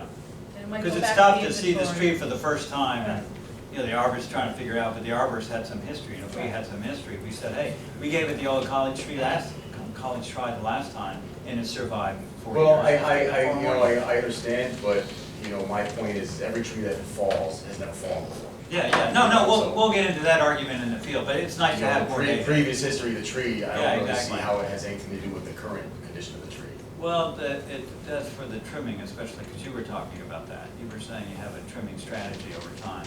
It'd be nice to see if that trimming strategy was working or not working. Okay. That's all. Right. Or if it's been completely detrimental to the Yeah, trees. exactly, there you go. Right. There So you then go. we have That's some good, too. history, and we say, oh, look, they've been chopping them. Right. And then 5 years later, oh, wow, it has Right. to be removed. Right. I would like to So know. I don't wanna Well, overdo and it, again, Chris. that's a common situation, you know, which is Yeah. why we try and do tree removals. You know, a lot Yeah. of these trees, if you've got a white pine that's growing directly underneath the wires, there is absolutely no way for us to Okay. prune it to let it grows around. You know, So it's just logging, the we'll nature talk of about, the it. value of logging, the practicality of Don't logging. keep and saying maybe- logging, And logging. log- Exactly. In reference to the Yeah, trees. exactly, the inventory, right? Yeah, inventory. Say that. Yeah, I think it's Unlogging, better, right. yeah. Exactly. Gotcha. Okay, so we need to talk about a little bit here, who would be the person to do this? did I hear that people were interested? I'm very Okay, interested, great. but I have limited availability until Okay. after Labor Day, so I don't know what our time. What was our time frame I'm sure you want to do it yesterday. for these rides? Yeah, well, again, this is, like I said, that we're being scrutinized by the state because of our Right. frequency of outages, and so. So the question is, can we do this in September? Right. This is a question on. Well, I can do it before I mean, I'll September, I can't do certainly it between certain, I can do it So now. do you want to do first half and I she can does do the second first half? half, Is that yes, right? yeah, Okay, great, yeah, great. that's Is that good? Okay, and did we want to get down to days or do that offline? We'll do that offline. I think it's easier to do offline. Okay, so you've got your two volunteers. And then we'll get somebody from TAG. And then Right, you guys exactly, will we join want with tag people to And come I each time. found Absolutely. that I And was the better in arborist. the second half than the first half, so whatever you learn, pass to her. Sure, exactly. Yeah, right. And then we That's need great. the arborist, I don't know how we go about that. We'll- Same way we did it last time. Can we get the same Great. arborist? We can use, yeah, we can use that. Might have the history and it'd be helpful. That would be. Right. So, well, they have the history with us, definitely. These are all new trees though, right? These aren't like ones we've looked at before or looking Yeah, at. we Correct, might. but the other thing is, like, when we had this arborist last time, and he agreed with my assessments on all these trees, but, it's still, it did seem like you guys really took his opinion under consideration all that. No, we did. No, that's not true. I did, I can tell you firsthand. Right. So, Then let's get another one. yeah. Oh, you didn't like this arborist? Oh, no, I thought Paul was great. Okay. Like I yeah. said, he agreed with everything I said about the trees. Yeah, right. Well, sometimes he didn't. Sometimes he didn't. All right, so But we did go with his recommendations in the end for I think the most of disputed time, ones. I think 80%, 90% of the time. I think we will. Okay, Sue, I want to give you some space here. You talking to me? Yes. Yes, I'm talking to me. I know it's hard when you're I'm remote. talking to me. Is that me? Yes. My question is, on Sudbury Road, I'm just doing an exact, my experience. I have 4 ash trees right on the road. They've been marked to be removed, at least one of them. All 4 of them are in decline, 2 are fully dead. But in the middle, I have a lovely, maybe a 5-inch caliper sugar maple growing through. And I know these trees are going to be removed, and I'm wondering if they will actually take care to keep my sugar maple intact. The wires are up like on the other side of the street, but if they can, that's all I'm asking is, if you have a clump, a grove of trees, and let's say 3 or 4 are shot, can we still save a young tree coming in that won't have to be replaced? Yeah, I mean, if it's a concern of yours, absolutely.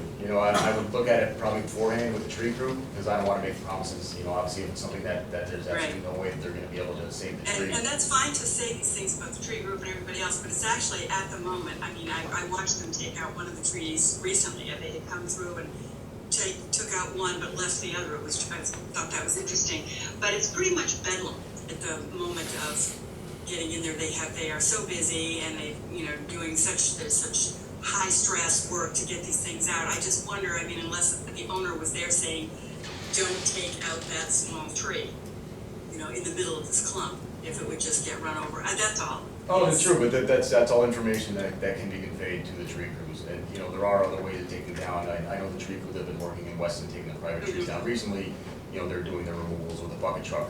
Typically we have a crane involved for the more, the stuff that needs a little more precision. And So there is hope. yes, absolutely. Great, okay. Okay, I think that's it. Thanks, Chris. Appreciate it. Right. Thank you. Look forward to it. All right. Ready to move on? 96 level, actually 241 Glen Road. Applicant is here, I just wanted to make sure the applicant was in here. Okay, so what's the deal there? So, chime in when you want. Thank you very, very much. Okay, we're in the middle of talking about Glen Quite Road. obvious. So yeah, so basically I love trees. Kim wasn't able to review these in time for us to put this on the agenda. Okay, great. Job long enough to So realize. we just missed the deadline there. Yeah. Okay, great. Drawing's And so came we're in too late. continuing it until when? Continue it to September 4th. Okay, so we have to take a vote on that, or just? That would probably be good to take a vote on it. Okay, do I hear a motion to continue that? Did they miss the information? Yeah, they missed it, Yeah, they want to get absolutely. information, you can to offer an opinion Yeah. for us tonight. Yeah, okay.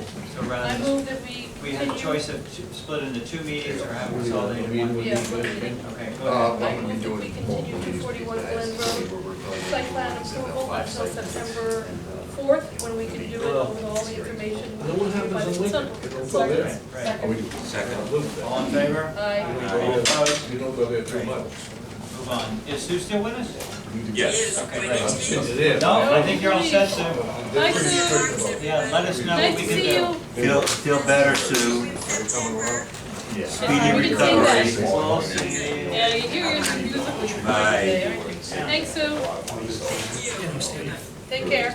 Okay, pretty much on track here. Scary that way. So 96 Love Lane is next up. Yes.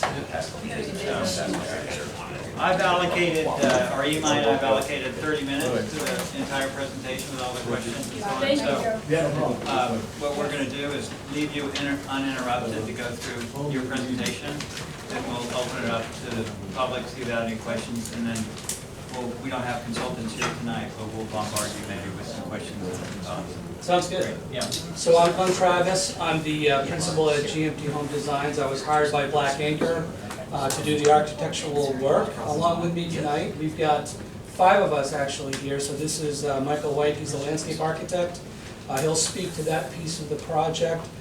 John Churchill, he is the owner of JC Engineering, and he's going to speak to the engineering, the site planning, etc. And then Terrence is with Black Anchor, he's the owner of Black Anchor, and then with him is Mark Schwartz. He's a builder and consultant that we work primarily with all of our projects. So what I want to do here tonight is be brief. I know everybody's time is valuable, but talk about these 3 main areas. So the architectural aspect of this house, the site engineering, and then the landscaping. We'd like to start with site. Yeah, so we can start there. So John, come on up. So that's always a good place to start, so you can flip this. We turn the lights back on? Oh, I can't read that Or anyway. one or the other, if we Yeah. have. Are we gonna be singing on the screen? Yeah, we have it on the screen too. So you guys, yeah, We gladly So prefer lower the the screen. lights. because Yeah, that'd be great. the audience. you guys can flip through. All the drawings you sent me are in this PDF, but So we you can will have to lower flip the through to find it. And then you need to move the paper too. Yeah. Do I need to sit or? Just don't stand in front of the camera. There's no good place to stand, there never is. So that's So if what we we're could gonna lower the room lights, we're gonna block it out. Take screen with my coffee too.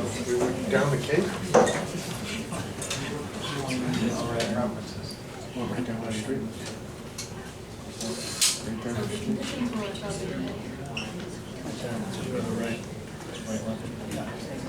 All right, so just give you very quickly a point of reference. So this is the site that we're being commissioned to do a new construction project on. And so obviously this area in here is our buildable area. We've got 20 feet on this side and... Excuse me, please, I'm sorry. You've cleared the camera, but now you're standing in Oh, front right. of us. so- Well, We need to become Thank you. transparent, Invisible. yeah, exactly. Sitting Yeah, is perfect. see-through. Is that right? Thank you All right, very fair much. enough. Thank you. That's actually, Bad, the AV here is bad, sorry about it. that's actually incredibly blurry for me, but nonetheless, you want to speak to this at all? Yeah, I'll speak. Again, John Churchill, JC Engineering. I'm a professional engineer and a professional land surveyor. We did the site engineering on this project. Basically what we did is we looked at the flexible development special permit that was issued back in January, and we went through the conditions of that, and we laid out these plans in accordance with those conditions. So what you have here is just an existing condition plan, 4 test pits that were done 2017. As Glenn was saying, basically, we got a 20-foot setback, 40, you really can't read it, but a 45-foot setback on the side. These were done as part of the flexible development approval. As you probably remember, that's the shaded area, basically. The intent of that was to provide a leveling spot, if you will, for the house construction moving forward. So we have the proposed house location, as you see on the illustration here. And I'll move to our septic design and our drainage design. Basically what we have is a septic design meeting all Title V requirements, Weston's requirements. Was reviewed today. We got sort of a nod, if you will, by the Board of Health, but no official letter yet. Drainage, I believe, has not been reviewed as of yet. So what we're doing in the rear, that cyan color, those are the roof. You can see to the There's a laser on that too. If you to want. the west. Yeah, I don't want to overcomplicate it. It's hard to read as it is. So unless you need Nice to. to see where you're talking. All right. So the cyan. The blue right in the here. back. So that's the drainage infiltration. For what? For the roof drains, for the entire building. Okay, and that you're reworking the grades all the way down in a step uniform manner, is that what's going on? I see new, I believe, the new hardline grading. Correct. So the contours, as you can see, are flared out, if you will. A lot of them, there's some fill, there's definitely some fill. Can you talk about your cut and fill on the site? The cut and fills are mostly fill. It's about 2,300 yards of fill. So let me go to an elevation page so you can kind of see that better. So we're going to go towards the landscaping plan right here. So I think here will give you a better sense of how from the road all the way back, how that comes down. Okay, go ahead. Yep. So I want to read what Mike, the engineer, put together, if I may, about the fill, to answer your question. So he says, on the average, we'll need approximately 100 to 200 yards of fill on both sides of the house. We're cutting approximately 3 feet in the house footprint, which is approximately 450 yards of cut. Total net fill needed for this project is approximately 2,300 yards. And so the big factor in that, and I'll get into it here in a moment, is our building height that you'll see here was not based on average grade, whereas for pitched or slope roof construction, maximum building height to the highest ridge shall be no higher than the existing house, which is on the other lot, measured from the datum point on the approved flexible subdivision plan. So that ridge is at 283.35, and ours is at 282.66, so we're under that measurement as required. So the reason for the building elevations was primarily due to the high groundwater. It's only 4 feet below ground level per the previous test pits conducted on the site. We set the basement slab approximately 12 inches above the groundwater. So also the elevation of the septic system can't be lowered due to this groundwater. So groundwater was clearly a major factor in the design. Where's the septic system doing its section? Let's go back right here.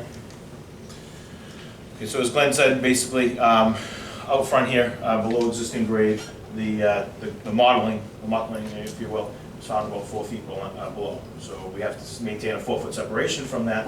So therefore, that's why you have that 2 feet of fill in this area. Back here, again, with our stormwater system, you have groundwater approximately about 4.5, 5 feet in that area. So where groundwater is, typically like to stay 2 feet above. And as Glenn just mentioned, we're maintaining a foot above the high groundwater with the slab of this house. So basically, we worked from the groundwater and we worked up. The lot, as you see here, I mean, as you know, it's it's 260 elevation out here, back in the back of the rear of the property. So it slopes pretty substantially on this lot. And the grading that we have while we're pulling these contours out, you're still going to have that tapered effect, if you will, from the road. It's still going to slope, even though we're adding this fill over this large of an area. It's only approximately 2 feet of fill. So when you really don't look at the 2,300 yard number and be scared. It's the size of the project going from the front to the back of the property, and you're adding 2 feet across the entire property.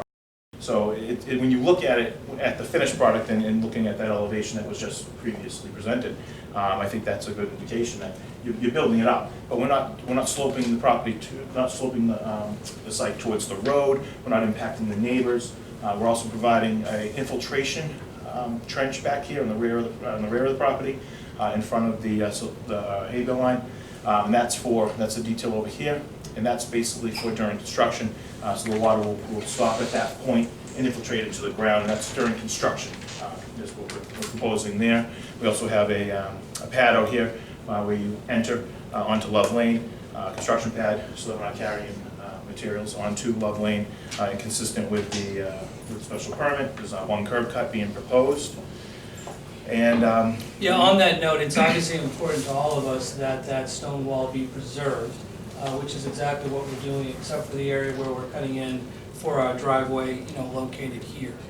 So that's an important feature on this street and on this property. Where is the septic system? So that's higher than the house, right? That is higher. So everything is going to be pumped?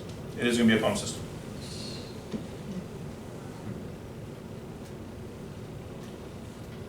again, would it be helpful to go back to that elevation page so you Yeah, can let's see go that? back to the section if we can. Sure. Also, because what I like, how, you're going up, okay, I see right. So this here is, you know, where it's at now, Yeah, and then the black line, the solid line where our trees are planted is the new. So it's a very gradual, just like this is very gradual now, we want to maintain that same feel as we get to the footprint of where the house is. but when you get to the house, it looks like it's going up 3 or 4 feet, is that correct? So, Right by that pine tree or conifer. yeah, so I think there's an average of 3 feet raised, again, due to that groundwater issue. And how high are the floors at all 3? So we have 9 feet in the actually, where's the plans I brought? Because I can't read that. Hey, Mike, speaking of which, can we get a high-res I asked Tracy to Can we give us a just quote. Let's put that on our ongoing list, you and me. This is, I'm yeah. not sure you're saying. Yeah, exactly, really it's just tough. ridiculous. Oh, get an actual like, Mike, Yeah. come over. Please, like a guys. screen. Like a Yeah, TV, because it's just not not- really bad. 85-inch or whatever you. Oh, we could just get a monitor, you're saying, rather than a projector. Right. Yeah, why don't we do that? The resolution's much better. So in essence, I have a Let's 9 go foot, back to this. Okay, Sorry, gotcha. go ahead. Either one's fine, I yeah. have a 9 foot basement height, Yes. 10 foot first floor, and 8 on the second floor. I'll volunteer. What's the, So what's the 9, basement? 10, 8%? That's correct. Yep. Say that Where again, is- what is it? 9, 10, 8, a basement up. And where is the groundwater as on the basement level? It's 4 feet below that? So I actually, I'm sorry, yes, it's 4 feet below, The 9 feet. no, it's a foot below the slab of the basement at this point. Who were you reading? You were reading an email. Who was that from? That was from Mike Pimentel, the engineer that, He's the project engineer in my office. Okay, and you are, I'm the owner of the company. oh, John you're Churchill. not the engineer? I am the engineer. Oh, you're I'm engineer. the professional engineer and the professional Okay, engineer. okay. I'm the one that stamps the plans. Okay, got it. So, yeah, I So mean, what do you think to make the basement 8 feet or? well, I think my client, Terrence, on the basement height, I mean, obviously my clients and other projects we've designed for them in Weston and in Newton, they prefer actually from just a sale perspective, a 10-foot basement. So going down to 9 feet was really for this price point, I think the lowest that they were willing to go. There seems to be an awful lot of attic and roof. What's going on with that? Yeah, so it's a 2.5-story structure, and so on the second floor, a lot of those rooms we want to have cathedral ceilings or, you know, just a little bit more drama on the second floor. There's no real attic. But you stated it's an 8-foot ceiling height on the second floor. Right, the standard height in hallways and whatnot, but certain rooms like the master suite's gonna have a cathedral ceiling. How high is the cathedral ceiling? Okay, you know, we're bouncing. 12 feet. I know we are. Can Okay. we just stay, can we go back to the site? Our fault, we're sorry. That's okay. It's okay. Can we just go back to, are you completed with your site? yeah, there's really nothing more I can offer unless Okay. the board has questions, I'll answer those, but it's. Well, I think the Well, I landscaping think Leslie will did help. that. Oh, site, yeah, the Yeah. landscaping, if you wanna go over on the landscaping. Yeah, Let's ask questions about civil. okay. Can you go back to where the drainage for the drains are in the section? Can you point that out? I don't see it. I don't know where it is in that slope. Drainage in the Let's The center. roof You said- drainage? There, you would said there's a be here? detention or retention. Yeah, it was for- back there. Yeah, you can go to my site. It seemed to be a flat zone. There you go. I didn't know if it was a flat zone or what that is. This right here? Yeah, and Going where back is on that, one? and where is Good that job, in the plan. section? I didn't see it in the section.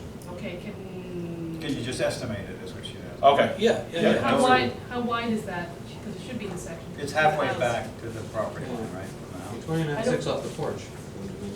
And how wide is from south, blue line to blue line, cyan From to here to here? cyan? Here, here. No, This the other number way, there. the width of that way, This way? yeah. That would be, those are LC, those are 5 feet, 4 feet of stone. So I can't read the plan, but it's 12 feet, is it over? And that's going to be above, will you see that at grade or is that below the? Below ground. Okay, so it's some kind of a giant French drain. So it's 12'8". Okay, and so is that, and those are 2-foot slopes? 2-foot contours? I can't tell, going down. Yeah, it starts at 244, and the back end beyond is, this is 242. So every- 244, and this is 244, 242. So it's every foot, those are foot contours. They're 2-foot contours. Yeah, They're 2-foot contours, so this contour right here going through proposed is 242, Okay. okay? 240 existing is, based on the plan, so you have 240 Going right through your drainage system. is right there, yeah, in the back. So you're looking at, again, as, you know, you're looking at 242 back there, so 241 and a half, so a foot and a half of fill, essentially. And when you go back to the section, they're right now where I think you're showing the drain at the perimeter of the property, so you're not getting a lot of runoff to the people below you. Mhm. That, I thought was, or am I looking there, is that the tree line, is that true? Back here? Yeah. Yep, that's So the you're not- existing, that's the existing tree line, yes. Okay, so are you inboard enough so you're not cutting the roots of all those trees? Are you up enough so Yes. you're staying away from that? 'Cause it looks like you're going down several feet. Correct, Which would yeah. affect your So what we have, is we have Yeah, we're not, there's no tree removal as a result of this No, project. she's talking about roots. Roots. Yeah, I'm aware. Root damage. So are you within the drip lines in the critical root zone, or are you out of No. there? Especially at the end there, the end away No, from that the existing drainage house. is outside of any drip Okay, line. because right now, that, again, it's a graphic, Mm-hmm. and I don't know if you have a tree survey, that gives me pause, especially if you go back to your section. It seemed to be occurring right in the middle of a bunch of trees, see that? I don't know how those big trees are and where that is, if I'm reading that right. So this is, it's right here. This is far away from where that is. No, she's not talking about that, Jake. No, move So on. the Move on to the- so the infiltration back here, Right. so what you're basically seeing is when you do a section, as you know, I Right. mean, you saw how it curls around. Right, well, So, I don't, you know what I mean? She So doesn't know where this- those trees are. This is definitely curling around as well. Can we go back to the site plus you plan? haven't shown everything on this, so it's a little, Well, it's there, but you're looking at a section. When you take one Okay. section, I mean, with the sections, if, can we go back to the site plan? Yes. Well, when we So- look at landscape, we'll get. See right here, see this right here?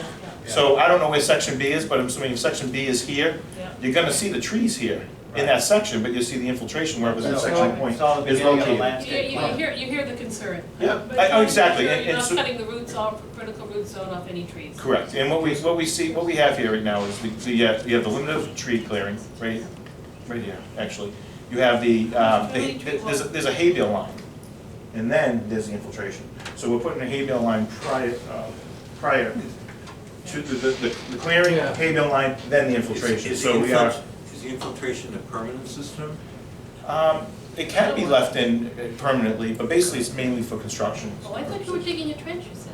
Well, that's what it is, correct. Right here. How deep of a trench is it? It's gonna be, it is 3 foot. That's a big temporary 3 foot trench. six. Yeah, Yeah, that 3 foot could six. do a lot of harm Because one of too. the concerns I know the neighbors behind had was the runoff. You see the tree line right here? That's the tree line.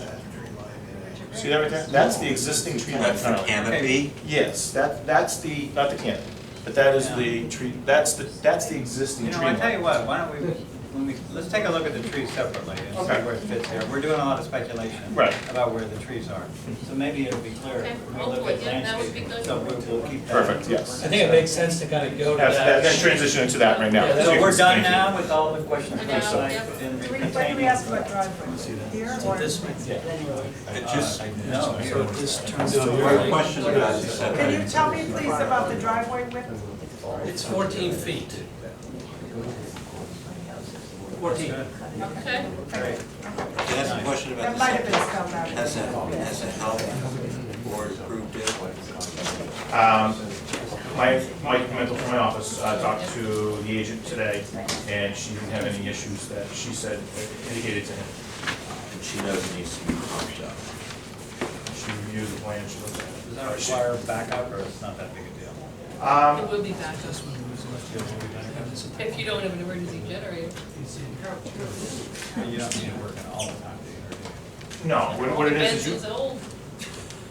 what it is as Title V, you have to provide a storage, a day's capacity storage A day.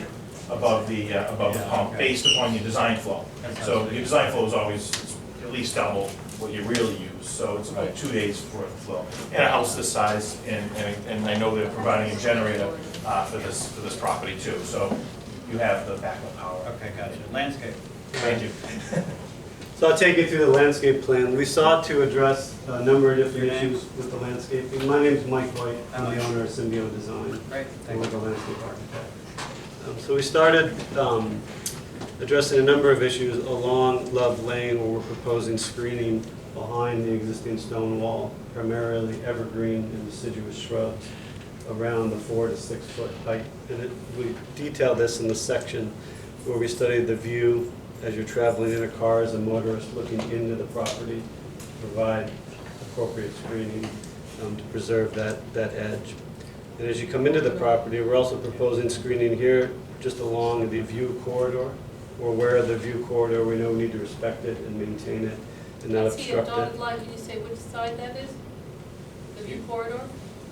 I'm sorry. Yeah. View Yeah. corridors, is that To the dotted right of line the the dotted center line. line, what is that? This dotted line here, Yeah, is that the center line, or what is that?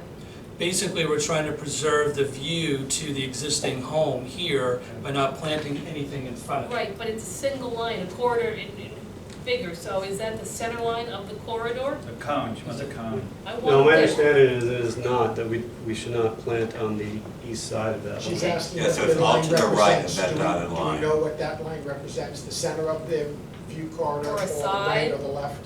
I mean, my understanding is it's the left side of the view corridor. Right, that Okay, makes sense. all right, that's what I'm asking, thank you very much. Yeah. But Because it's just so hitting that the you left side know, of the we house. made changes to the plan, Mhm. Mark Schwartz, we made changes to the plan based on what the consultants asked for and based upon our site walk when you folks were there. So we Okay. made multiple changes. Thank you. Great, thanks. That are reflected here in these. Yes, yes. Keep going. And as you come into the property, right against the view corridor line, again, we're not over it, we've addressed some screening at that edge, again, taking into consideration the view from Love Lane in to kind of integrate the new home into the property, into the existing landscape. And then also some screening between 98 and 96 Love Lane along the northern property line. It's a mix of deciduous and evergreen trees, where we study the view from, essentially from both porches, looking at both properties, provide some screening in that area. Can you name some of those trees? Sure. It's a mix of Norway spruce, Fraser fir, red maple, sugar maple. Kim has looked at those? Kim was fine with it. Yeah. So are you talking about the smaller trees next to the view corridor, or which trees are you talking about? Along this, All these are actually. right in this those, area. okay. This symbol here, these are evergreen trees, and there's a mix of deciduous trees in with it. And so you've designed it so when they get to be a certain size, they won't be blocking the view. That's correct. That's correct. Yeah, there are, we're not blocking the view corridor in any of the proposals. But these particular trees, when they're grown, correct me if I'm wrong, Mike, the idea is that screening from They the will. neighboring house. That's correct. Yeah. How tall are they when they go in? 14 feet. What do you have on that side of the house as far as windows and what's there Yeah. functionally? Yeah. Sorry, but it has to do with what you're getting for light and screening.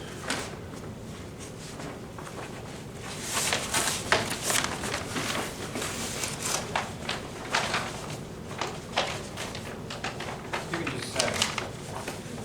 Well, it's good to see it.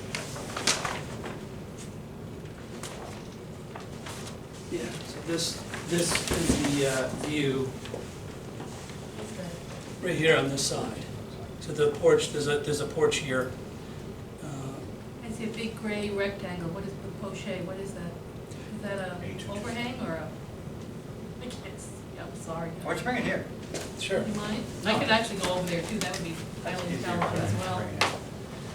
Oh, I see, okay, so your shadow line, okay. Yeah, okay. And then that's a kitchen of some kind? Yes, And what's exactly this? right. That's basically one of the, it's a living room. Okay, and who's, is that a master bedroom or No. a master bedroom? Just a bedroom. What's this that looks like it's, It's an open porch. oh, so that's just free, that's. No, this is a room above an open Right, porch. the other side, saying, so that's just above, okay. Yeah. So what you're seeing here is this Yeah, here. yeah, it's weird. Yeah, so this is open. Got it. Okay. Thank you. Yep.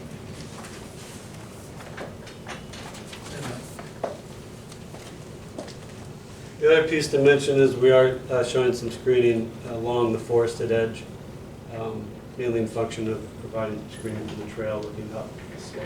What kind of screening is that? Same as what we're using along the northern property line. Spruce again? Excuse me? Spruce? Is that what you said was before? What are the What's the screening? trees? What are these guys here? Norway spruce and Fraser fir. The dark green in the back is all existing trees? That's correct. That's correct. Okay, can you help Leslie out on this issue that she was having with the ditch? Where's the ditch?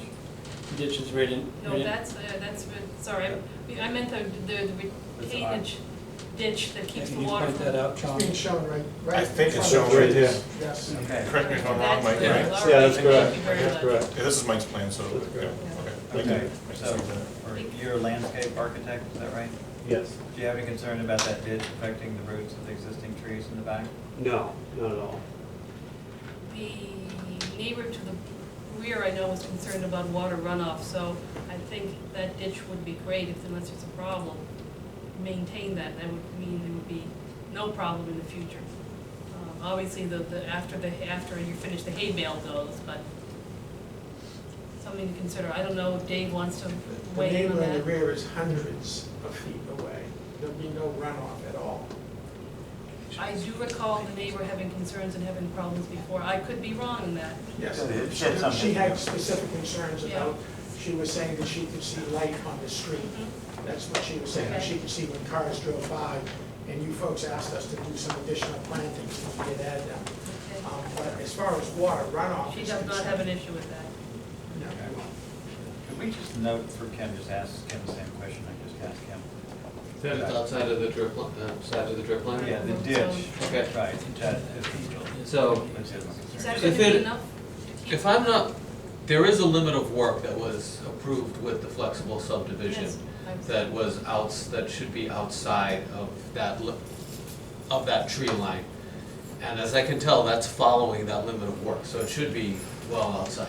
It should be. Right, but still, if you dig down, it's a bigger issue for the trees, I agree. So has the neighbor taken a look to see whether or not she believes that's going to be enough screening, or, I don't know, That's why you have a public hearing. I understand. Kim, Kim's The, taking. the reality is, again, she is hundreds of feet away. Yeah, When we yeah. look at this on the plat plan, we can't even find her house. She is hundreds of feet away. 650 feet. Right, right. There used to be, I understand from her, there used to be a lot more trees on the property, so that might be part of it. Before you came. Understood. Understood. But one of the other things I think is important for the board to know is every single requirement that you folks set forth Mhm. in your plan, we have met. We are not Yeah, here, got to it. my knowledge, asking for one It's all single. right, you can continue, you can go ahead. Any good questions regarding screening or planting? Are you done going over this plan? I was gonna move on to lighting, unless there was. Okay, yeah, so what are all the trees, those lighter, larger trees along the bottom? Those are existing trees to remain. Those are just. How many are removed? None. 0. Oh, nice. Yeah, And we, they this were already property, removed Very previously. Oh, good one. What's the green part by the house with the hook? It looks like it's going around, yeah. this here, these are plant beds. Okay. It's foundation And is planting. there a deck out there? I see something on the far corner. Well, this is that covered porch that you saw. Okay. And then this is a covered porch in the front. Right, is The there a deck portico. at any point now, out there? Is there any decks? No, just Deck. covered porches. Okay, Are you trying to make irrigating? sure. I'm sorry? Is it irrigated? Has to be. The property in general, Yeah. the plan is to irrigate. And Oh, with wow. well. Yes. Yeah, I remember they were gonna. Are there any retaining walls? Yes. Speak to that, it's right here. There's a retaining wall on this side of the terrace, holding up the grade here. How high? You know? 4 I feet. actually don't know. It's about 4 feet. Yeah. Yes. That's what we're all about. So,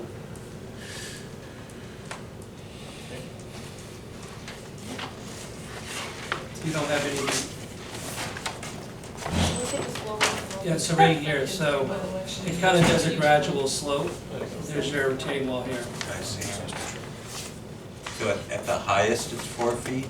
Yes, you want to keep it about 4 feet, that's correct. Is that chimney on the, to the right? That's very thin. This here? Yeah. Yeah, that's a chimney, yeah.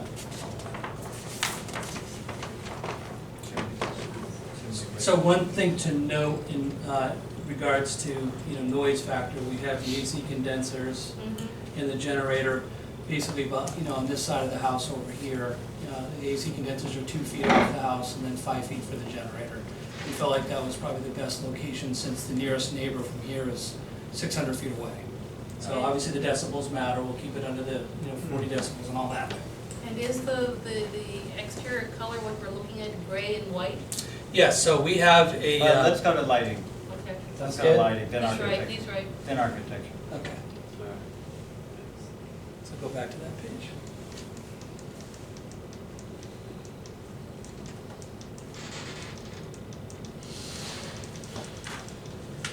I'll show you on the boards here. Generally speaking, No, we got it. We got it. It did come out previously. I'll do it.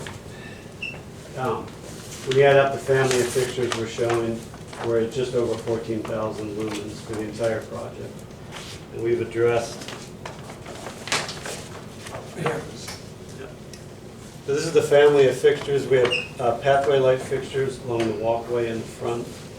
We have post light at the driveway. And we have a series of wall sconce fixtures that are around the home.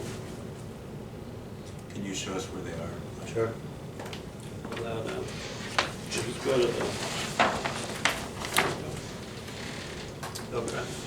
So the wall sconce fixture here, we've got located along the front of the home under the covered porch, 2 fixtures there.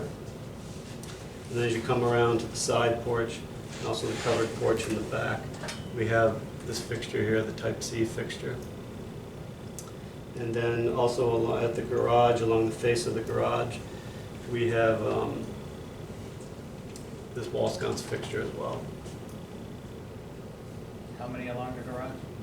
We've got 3 along the garage, 2 under the covered porch in the front, 1 on the side porch, and 4, 2 at the covered porch, and then 2 at the patio in the back. Are there any under the ceiling?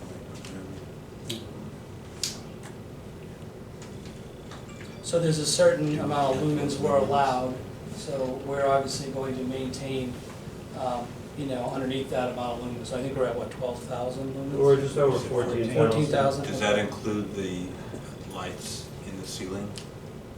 No, it Outside? includes just the fixtures you see here, no recessed lights.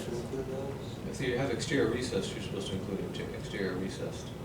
That- But you don't have any, or is that what Doesn't you're say saying? you do, he does have No, exterior. it includes all exterior fixtures. Okay. Including the ones in the ceiling. In In the porches. You mean the soffit? So we should have Well, recessed lights. yeah. Yeah. Include those. Yeah, Okay. He said no. yeah, all exterior fixtures, including the recessed. Okay, so even though they're not shown there, That's right. they're included. So I'm gonna channel my internal, Sue, she's not here. You have 3 lights along the street, along the park, in that parking area, right in the garage. That's correct, on the face of Yeah. the garage. Anyway, we could talk you into 2. Well, the garage Yeah. is staggered, so you've got the two-car garage, Yes. and you've got the third bay. So because Yeah. it's staggered, I felt that you just with even shadow lines Okay, and all when we that. go through architecture, maybe we can look at it. Yeah. Yeah, okay, great. They're all dark sky compliant, I'm sure. That's correct.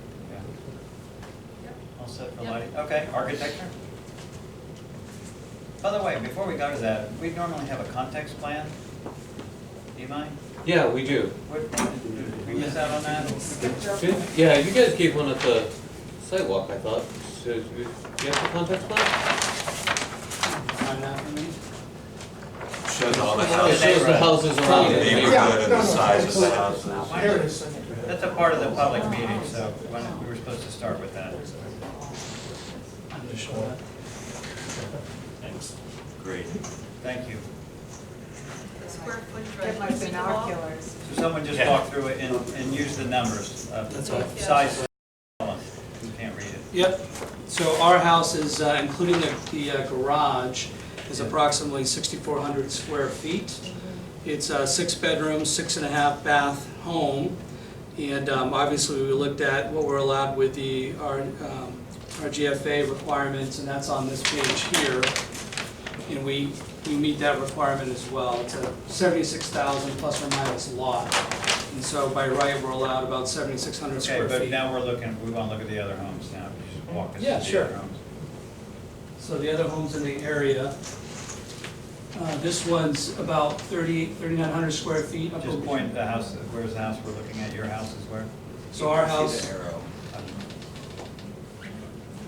yeah, so our house is right here. Okay, great, perfect, Okay, so across the way, 99 is this house here. great. Okay? So that one's about 1.5 acres, 3876 square feet. Perfect. Obviously, the one right next door to ours is this one. Right. Similar size, 1.73 acres, 5264 is the size of the house. Perfect. Okay, this one here, that one is 5,024 square feet on 1.47 acres. And then right to the south side of our property is this house here at 5350 on 1.38 acres, and then our home here. So those all exclude the garage, all those numbers you just gave us, right? No, I think they include the Well, garage. because, didn't you say yours is 6,000 something with the garage? Yeah, this is an I don't know, this is an older rendering. Oh, okay. Right, so our rendering this. All the numbers were based on public records, so some of the public records, if they were done before you guys changed your RGFA, will not have included them. So you were probably correct that some of those do not include their garages. So I heard a range of like 4,000 to 6,000? You're gonna do the one house that's in the middle on the right. I did.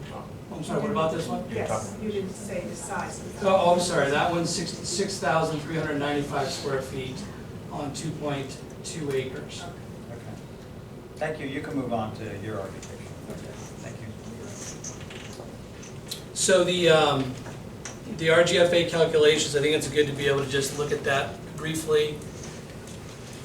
You're in the way again. You can be transparent in a whole different way. You don't have these in the same order as Sorry, me. I know it's really. I dropped, whatever they dropped in. Yeah, it's our fault, the AV here is just, I'm done with I agree. Okay, so the gray areas, the gray areas here is what we need to include, obviously, in our calculations. So that calculation gives us basically total square footage 6,395.98 square feet with a lot area of 76,340. No. That gives us an RGFA of 8.37%. So we're all within our limits there. Say that for us to hear about inclusion of the basement? You only include the basement if it counts as a story above grade. Yeah, so there's a whole, so we Which called the are building arbitrary. commissioner, I can answer that, Yeah. because we have a number of projects going on, Okay. 31 Holly. Yeah, which are average grading and stuff. So what they take into consideration is 6 feet exposed above grade. Yeah. And so if you're under 50%, then you don't include it. And we're at, I'll show you that calculation. That might be why we have a retaining wall where it is. Correct. So here, That's good. so basement story calculations, our total perimeter is 270.17 lineal feet. More than 6 feet above finished grade for our house is 73.27 lineal feet, or 27%.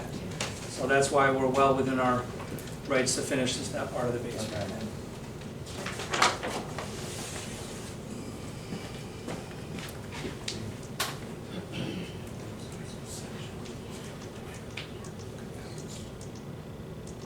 Okay, so first floor plan, obviously here's our 3-car garage that we talked about, our front covered porch.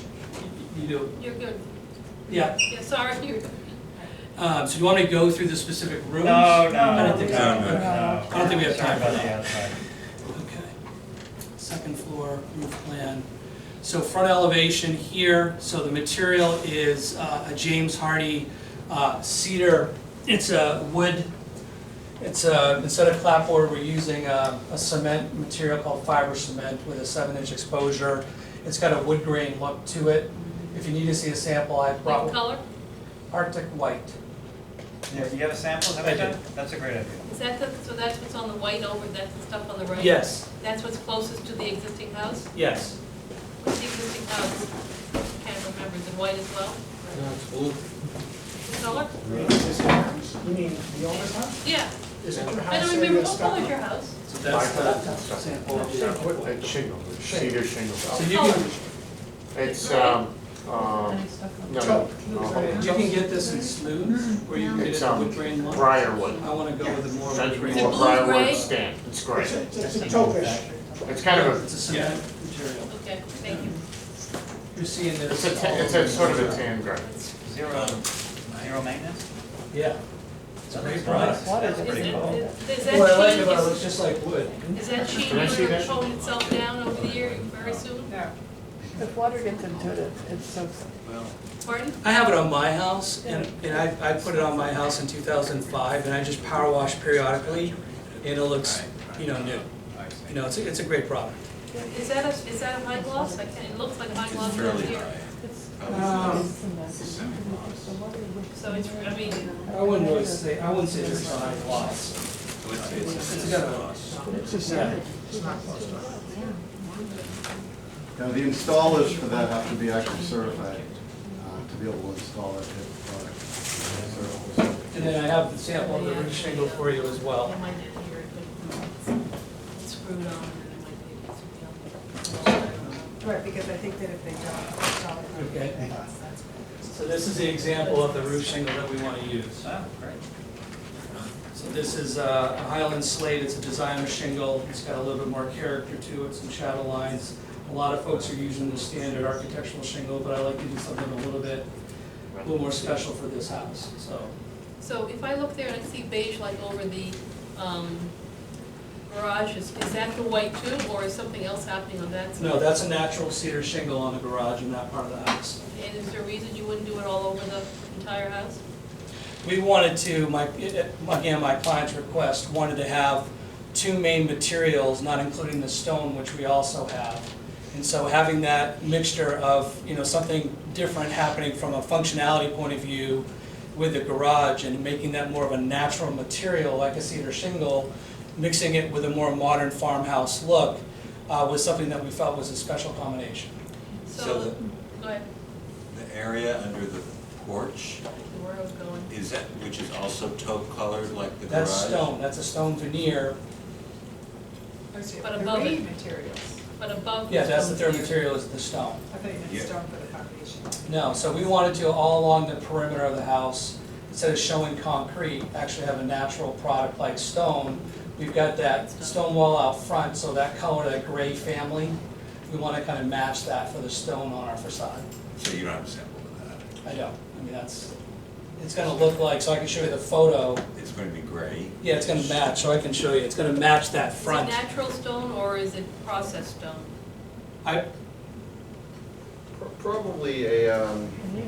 Probably a natural stone. Okay, so it's real stone that somebody Yeah. just basically So all veneering this. onto the. That's correct. Okay. Yes, wherever you see this, including at the columns at the front porch, we have this natural stone base there as well. Here as well. Any color required in the Dunstable subdivision? No, I don't believe so, not that I can recall. Can we just double check that to see? Immediately. Because we were concerned about it not taking precedent in size and in layout in front of the house. And I don't remember whether or not we talked about finishes, because obviously white will stand out Well, more than a gray. We did talk about finishes like in terms of roofing and roofing colors, we did talk about, I do recall that. Exterior colors, Can we just double check that? Sure. Thanks. I'm sorry, so what's your I'm question regarding that? We were trying to make sure that the existing house takes visual precedent over the house that you're Sure. putting up. And white, obviously, as in the White House. Yeah. Obviously, your eyes really go to there, even if there's a visual corridor. So I didn't know if we discussed colors or not. It would be nice to try and get some more subtle palette in there that wouldn't be as eye-catching. Yeah, our hope is with the plantings that Mike has proposed, that when you drive by, we want our house to kind of go into the backdrop a bit, and the existing house to be the one that really stands Do you have a out. rendering from the road of the two houses? I do, so the planting should help. It'll help, but Yeah.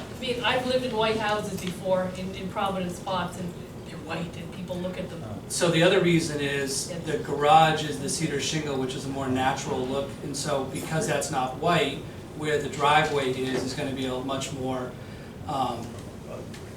Very short people, it's from a Ferrari Like going about an in. inch off the ground. well, we're far away. I mean, we're The other at, house in the background too, I'm just curious. what's that? But Oh, what that's if a the other car. house changes their paint color one day in the future? That's a car. Right, but We're just talking comment here. as So far the as question I being have white. is, do you have a rendering of the two houses together? No, Okay. I haven't been commissioned to No, I'm just design that. curious, yeah. No. What we do have is that from the landscape plan, he's got that on that Google map So you gotta see the proximity of that with our house. So our house does step back from it a bit. Right, right. Can we just go back to the elevations and just see the rear ones or the other two as well? Yeah, so this is the rear elevation, and then the right elevation, which is again the neighbors, this is where our plantings are gonna be, right here to mask this. And then this is on the garage side. Approximately how many trees are you planting between me and this house? Yeah. Can you identify yourself? You just haven't yet. Should I? Yes. Rob, I'm the owner of 98 Love Lane next door. Right, just your name. Robert Provenzano. For the minutes. Yeah. Right. And Mary Provenzano. Actually, I'm not the owner. She is. Now it becomes clear. Sorry, we're trying to find it. Here you go. 13 trees between the two properties, this grouping right here. Is there any understory in there, or is it all trees? It's all trees at the moment. And Kim had no problem, she didn't want understory, or? Not in that location. She did have us do understory on the front. One of the things we talked about, if need be, is a slight berm. If we wanted to, we put the trees on. If we I'm need sorry. to, but- Okay, The we've understory in gone, the front. sorry to interrupt, but we've gone through landscaping. Okay. Is there, All right. did you guys want to re-review landscaping? I think the point is well taken, I Okay. think we should answer. Yeah, the underscoring in the front there. I've planted some trees. I've added some poplars and some red maples. What do you mean by underscoring? Understory. Be Understory. like bushes, so that as the trees grow up to 22 feet, there'd be bushes 6, 7, 8 feet. So if you'd you're have standing full in the coverage. property, you don't see anybody in the other property. That I'm not keen about.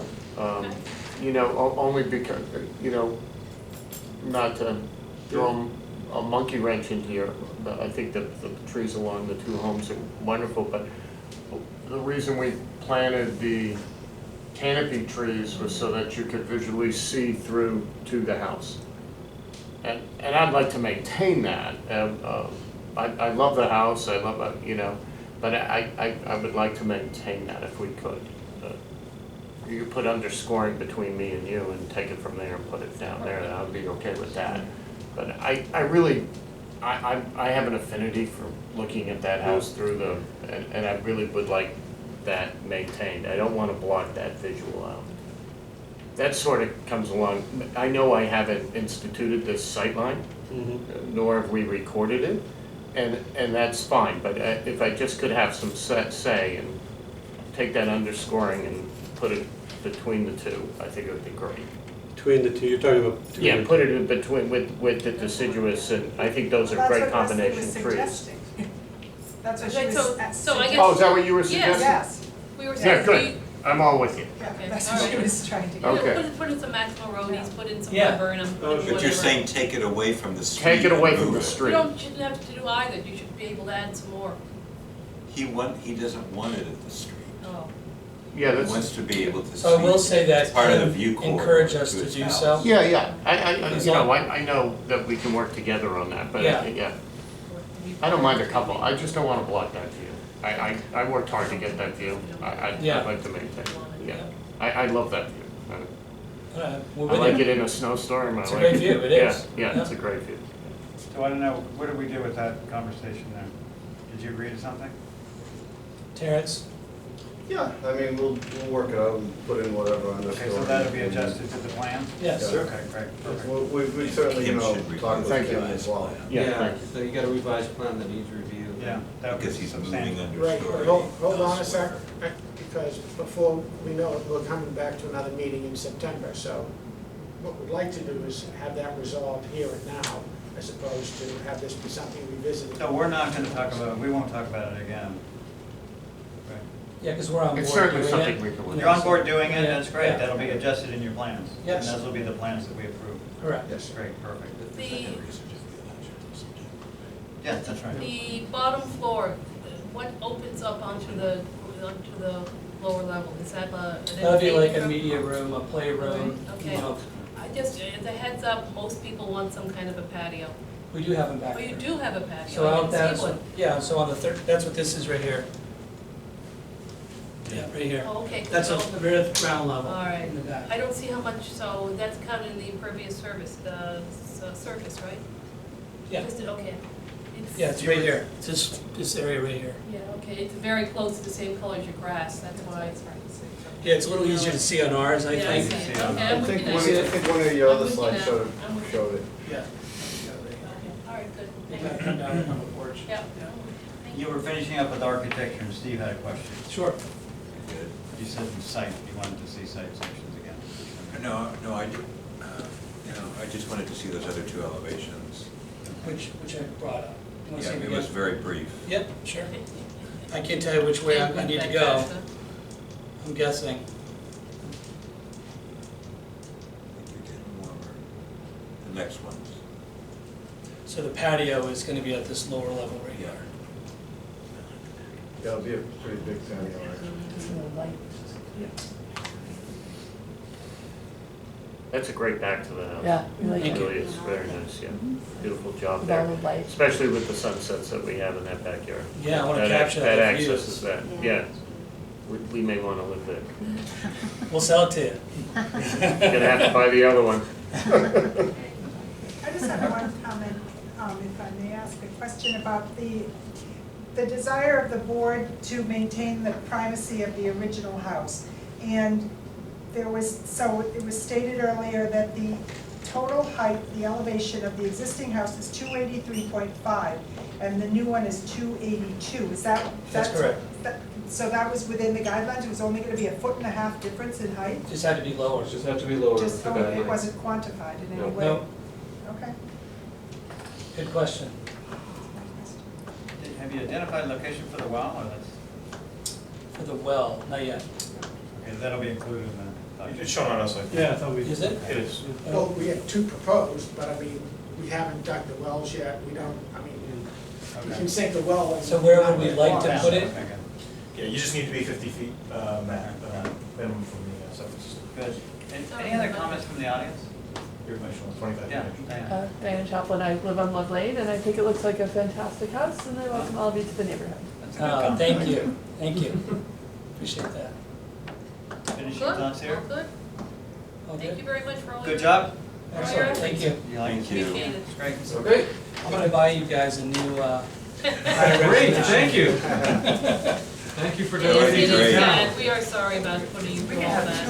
I can't see. I was like. No, it is.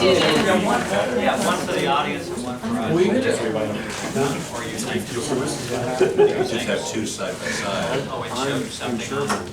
Either show two or Just way. trying to see. What's that? You see this all kind of situation.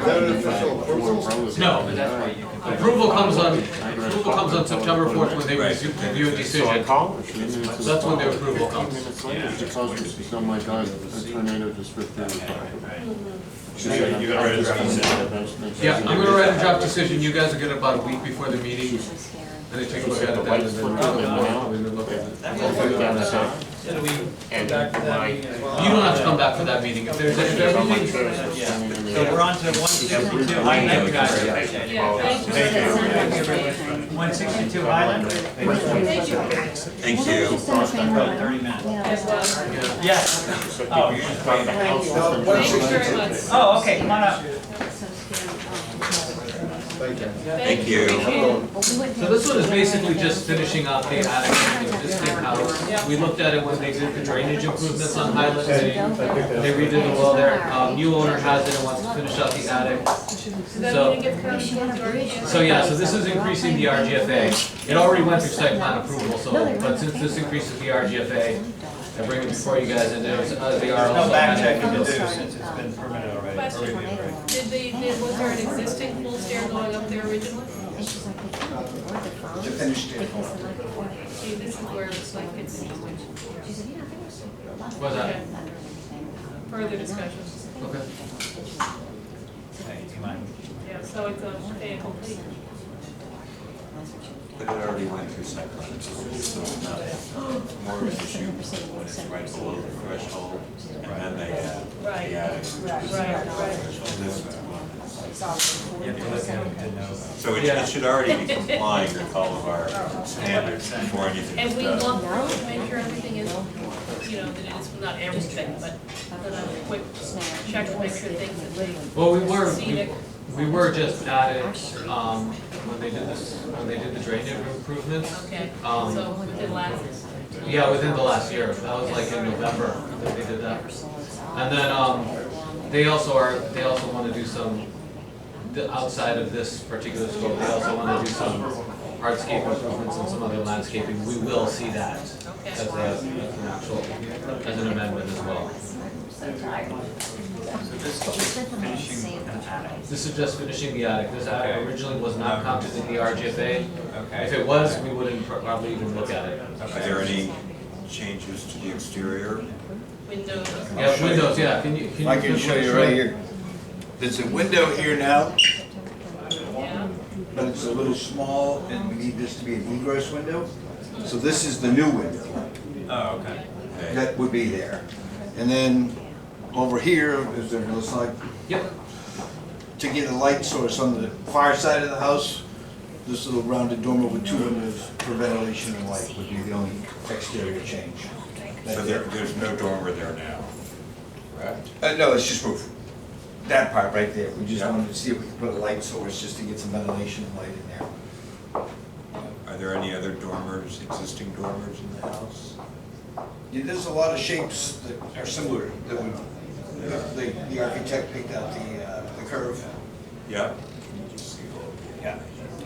I don't know that. That's the front of the house right here. You can see how it has the arches. Yep, yep.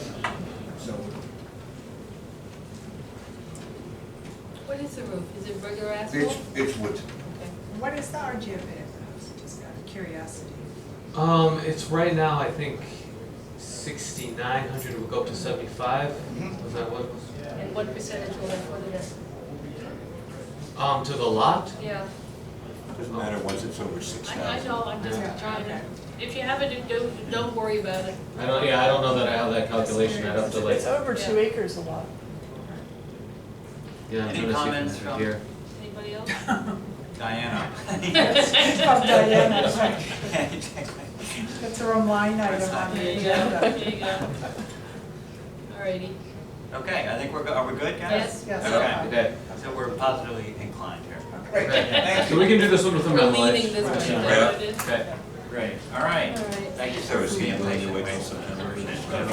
No, this would be just one I put out like in a Oh, week. everything everyone wants to know. Yeah. Well, that's always your choice as to whether to look at the memo or not, but I would assume this is one where you And don't there's need tree to work look all at the the time, and I'm up and wondering, I'm like, All right, let's move to Do the you have decision. any traffic? Okay, decisions. Thanks very much. Go, Dana. Decisions. thank you. Decision So time. what happens now, do I? You wait for a memo from me, Yep. and then once you have that memo, you just Start. sign it. But I'm going at 9:30. Okay, and that's a week, month? I know. Next week, probably. I know. Yep. Good short. No, I know. Because I'm it's just, such an issue. It is an important issue. I was so looking forward to Yes. that 9:30. Yeah, so was I. We really believe in that. Till I look Yeah, at you're the right. Who agenda. writes these, by the way, Ricky? These guys? Yeah. Like I read. Are you write all of them, or do you write some of them? Well, we or how kind does of it take work? one other template. Yeah. I mean, I use another RGFA trigger one, just a lot of the language is pretty similar. So we're doing these one by one? Well, I already Yeah. put my comments in. Yeah, so the ones Who you else? have printed are the ones that Leslie put comments for. Yep. Okay, so, again, her comments highlighted in there. Yes, that's what we talked about, right? Yes. I thought we were always going to, well, as long as you discussed them here. That's why we brought it with their highlights, so you can see them even if Okay, you're well, not. then I guess I do need to comment. I know.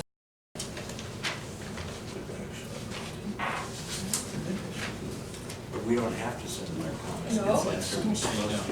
No, you don't have to do that. It's just a way of shortening the session, that's all. But I think it's easier if we only have one copy of comments instead of having like 6 different documents. Yeah, I don't think you can process both of yours. So all the bold and the crossed out Yep, it's me. words? Yeah, if you don't like it, speak up verbal. Then I didn't add anything yet, I wanted to kind of run it before everyone, before I typed in there. Sometimes there are questions.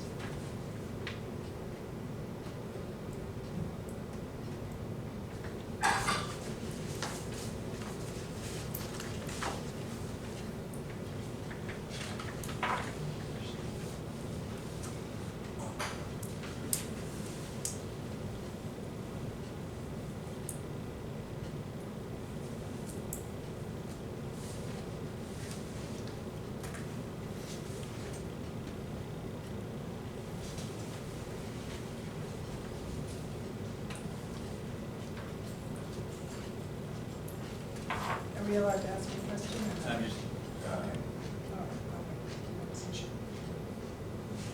I think the easiest thing to do is for Leslie, why don't you walk through your change?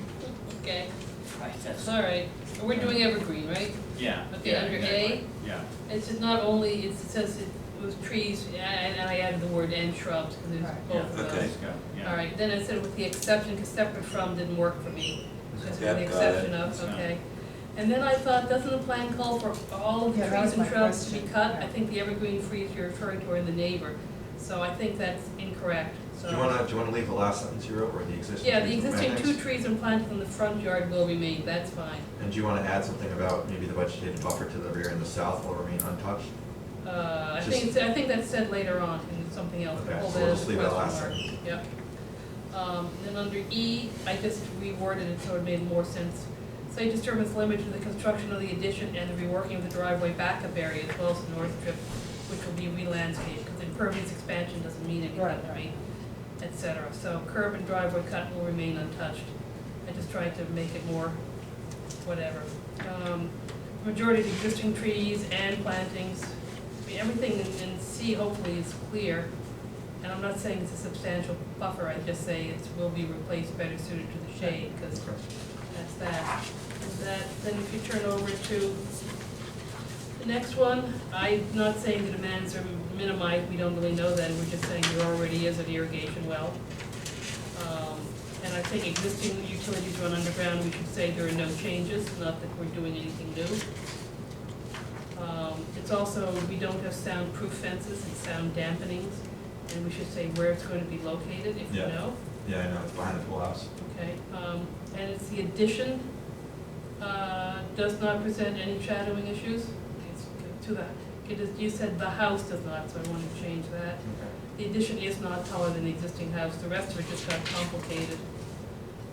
Yeah, I was just using wording Right, from another. yeah. And then I basically said to remove, instead of non-conforming, because that gets tricky, I just said exterior which does not conform to and replace blah, blah, blah.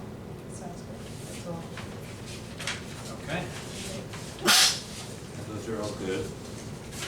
Steve, did you have more changes?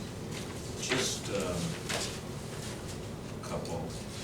On item F, it says north of the property, but will be replaced You're right. with, be You're right, replaced yep, with. Yep, good point. And then item 8. I think that should be a compliant with conditions because, you know, we always have something about the generator as one of the conditions. Oh, sure. So that will be, I guess, special condition F2. You got that, Dan? Yeah, what would the condition be? Is it just something you commonly use? I'm sure, yeah, I'm Alright, sure I'll find he out. might can point it. Yeah, it's 40 dB. it's a standard special condition, the generator is less than 40 Well, dB. it's a standard ongoing condition, it's in our standard conditions, the 40 dB. So we wouldn't write it again as a Oh. special. Okay. Oh, it's in our standard conditions? Yeah. Okay, then I take it back, then I guess it does need to be CC. Never mind. And the only other thing, no, that's it. That's it. Okay. Any motions out there? I move that we approve the certificate of action for 15 Evergreen Avenue with the modifications noted. I second it. All in favor? Aye. All opposed? Unanimous amongst us. Next. Voting with kids. Can I ask you a question about saving paper? That if we have standard conditions, do we really need to distribute the standard conditions here at the meeting? I guess not. I just Because don't they're have the same standard conditions and all you're doing is just typing the name of the address at the bottom. I'm just saying we could save a little paper. Yeah, I could do that. Right? I'm all good with that, if you guys are all good with that? I mean, I don't need to see the same Now that standard we're conditions every standardized. single time, right? Voting with kids. So you can't reach his college. You should be on the sustainability committee. It's an ongoing wanna- struggle in you my wanna do it? house, so I'm trying to keep it going elsewhere. So do you have anything, Leslie? No, I had nothing on this. So, on page 3, for item 5, this may be right, but it just sounded funny. Drop-off and pickup will be by the car lot A near the Cardinal O'Connell Science Building, Watson Hubbard Science Center. That's a long. That sounds like it's too. Is that correct? It's from like another the map place. that they show on their website. It's one of those things when you. It's not like one or the other? I could just pick one. If it's correct, it's fine, but You're it gonna get sounds, through any money, get more Exactly. money. They have a it sounds campus map. bizarre to me, but okay. It's donor possibility. What do I know? That's what, And then Maybe on right. yeah, it page, is though. on page 6, item 3, I believe that should say, this approval shall not relieve the coding of kids, not the sum. Yeah, I caught that today, I just, Okay, yeah. all set. Any motions out there? I move that we approve the certificate of action for coding with kids, with changes noted. Second. All in favor? Aye. Aye. Opposed? Unanimous motion. JST.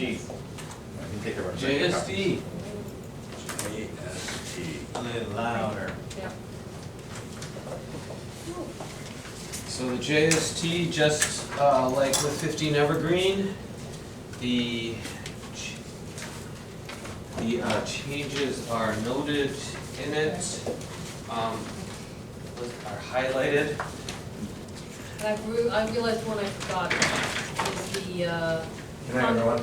Have a night. Good night. Good night, Diana. is a conduit for the electrical vehicles. I didn't see it in here, I thought about it afterwards. Oh, okay, yeah. That is a good one. Should we go by page? Sure. Yes. Why don't you lead, Steve? On page 1, I was wondering, yeah, so at the end of the first line, it should be for renovations to and construction of, Renovations to construction. rather than renovations the. And then it's more than just a 1,550 square foot service core addition. It should also say, and I'll give you this. Okay. Service core addition, new parking lot, new landscaping features, and new septic system. Okay. All right, bingo.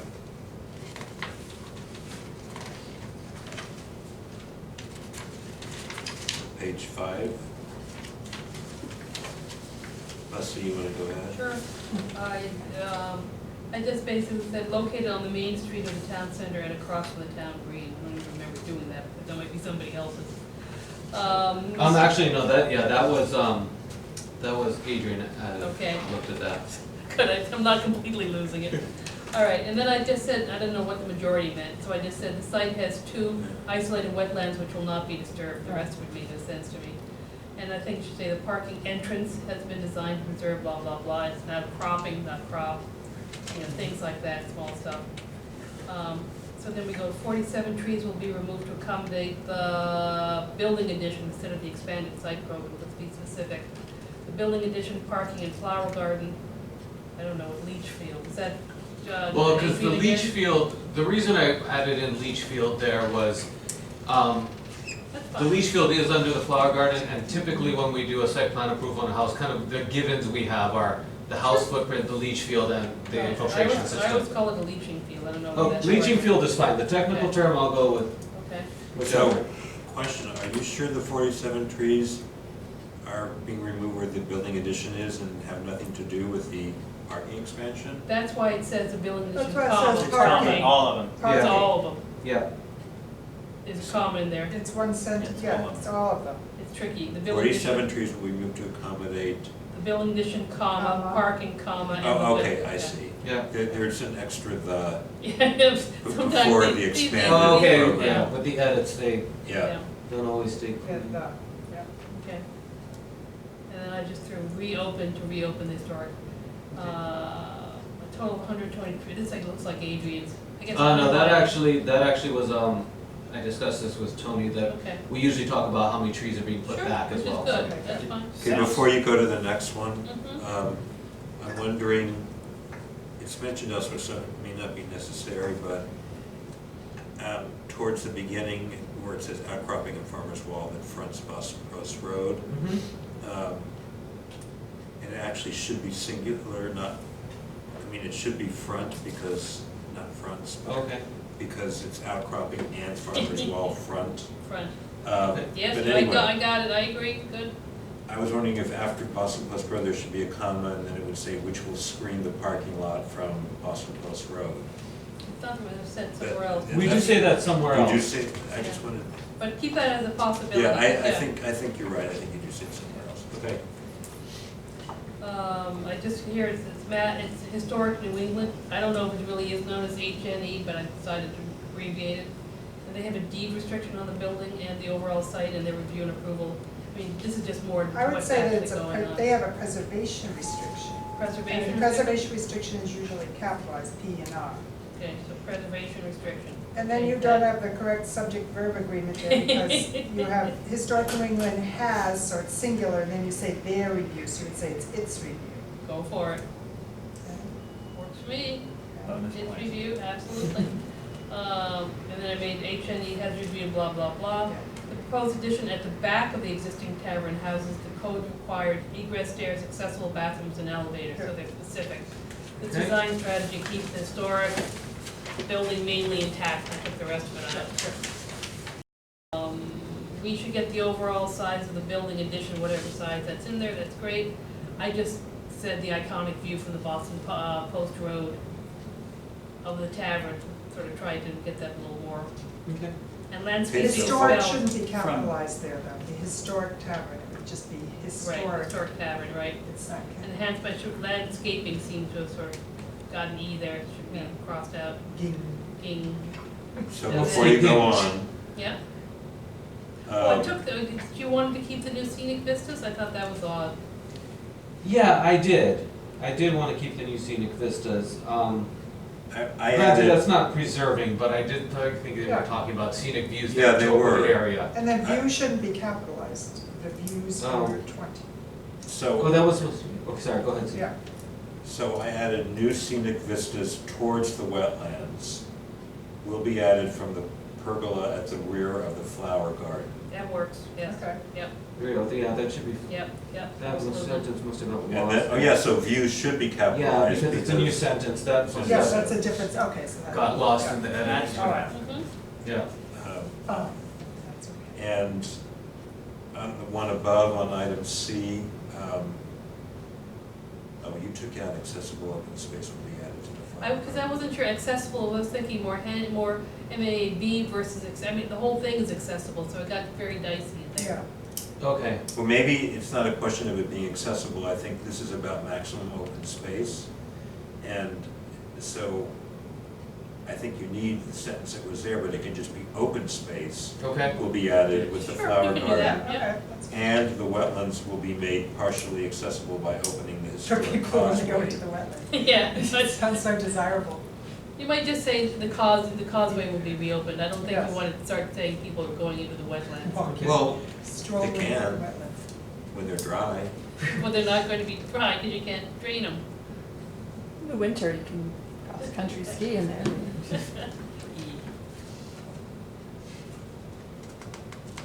Okay. All right, I don't know how many parking spaces are in there, but I thought it might be a good thing to put that in there. Yeah, we can, I can get going on that. Where are we? You know. E, minimize site disturbance.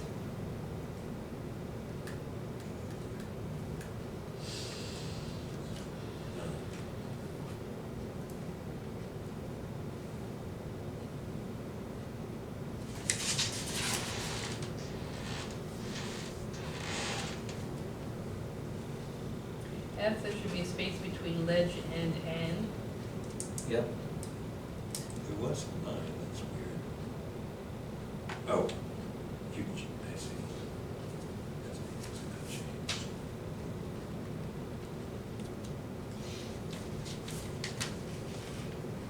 Did we end up with a 22-foot driveway? I wasn't sure. Yes. Okay.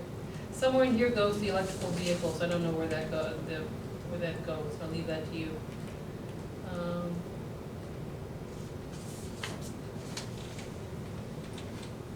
Hopefully everything is pretty clear as far as the other comments.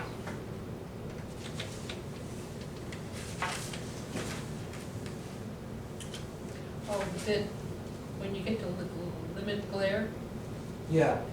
it says the reason you can't have it both ways, because one thing says that the trees planted will soften the glare, but the other one then says you're gonna use the street lights from the street to add to the lighting of the parking lot, so you can't do it both ways.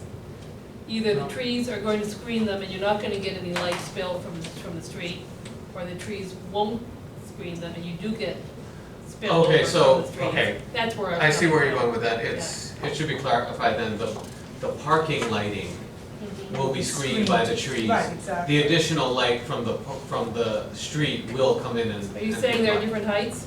I don't know that they're at different heights. I don't know what the But she height did is. say that. She But did that was change- accounted yeah. for in their, Exactly. Right.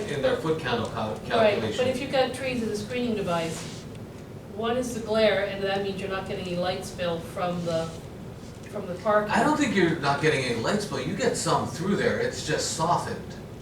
Right, but then at the same point, you're not getting any decent lighting spill from the street, which is going to add to the foot candles and parking. You're You still- see, if there's a screen of trees, Yeah. No, it's either stop or it goes both ways. Okay.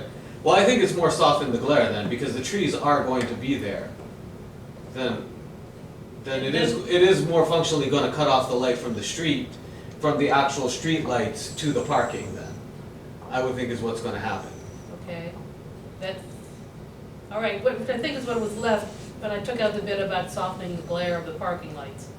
Okay, so you think that's more true? I think it is. Okay. I mean, who knows when everything grows, I just don't see it can be both.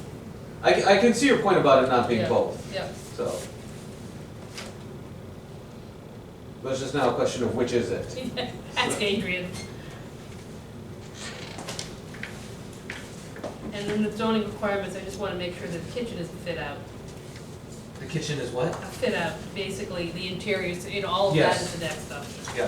Yeah, it's not a, whatever that conversion.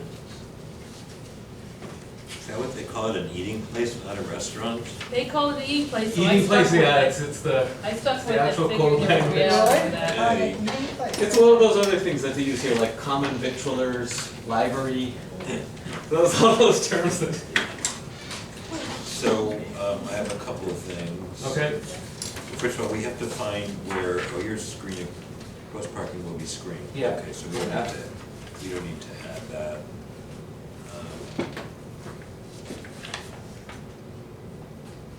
Okay, and then,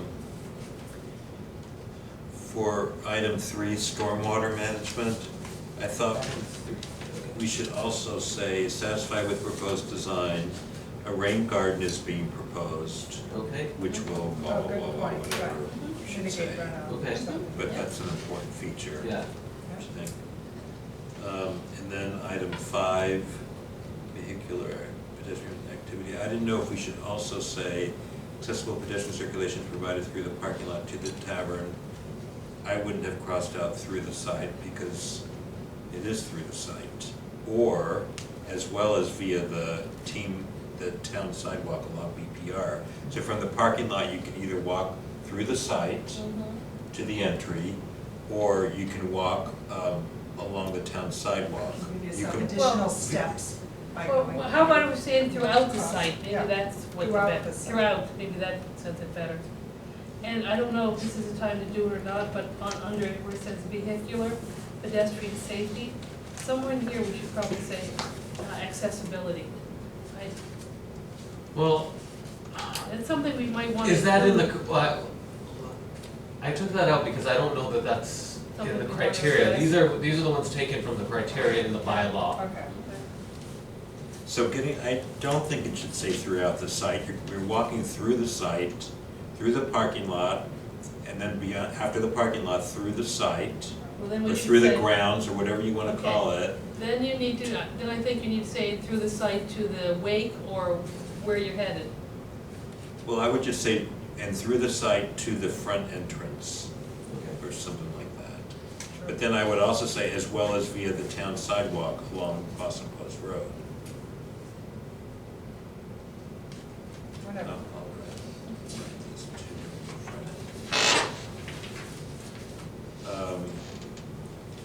Item 6, it's the Art and Innovation Center, not the Arts and Information Okay. Center. Item 7. Make sure this still contains. Oh yeah, I just thought it might be worth mentioning that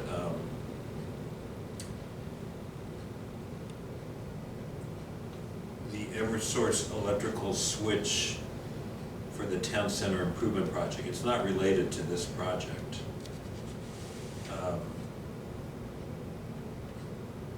That's why it's there, so. We could just say the town center Eversource. However you want to say it, but I Okay. think Yeah. we should say that, Yeah, sure. And so just say the Okay. that it's for the town town center plan, Okay. town center.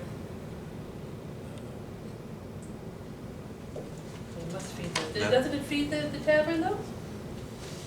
Yeah, that would be a transformer.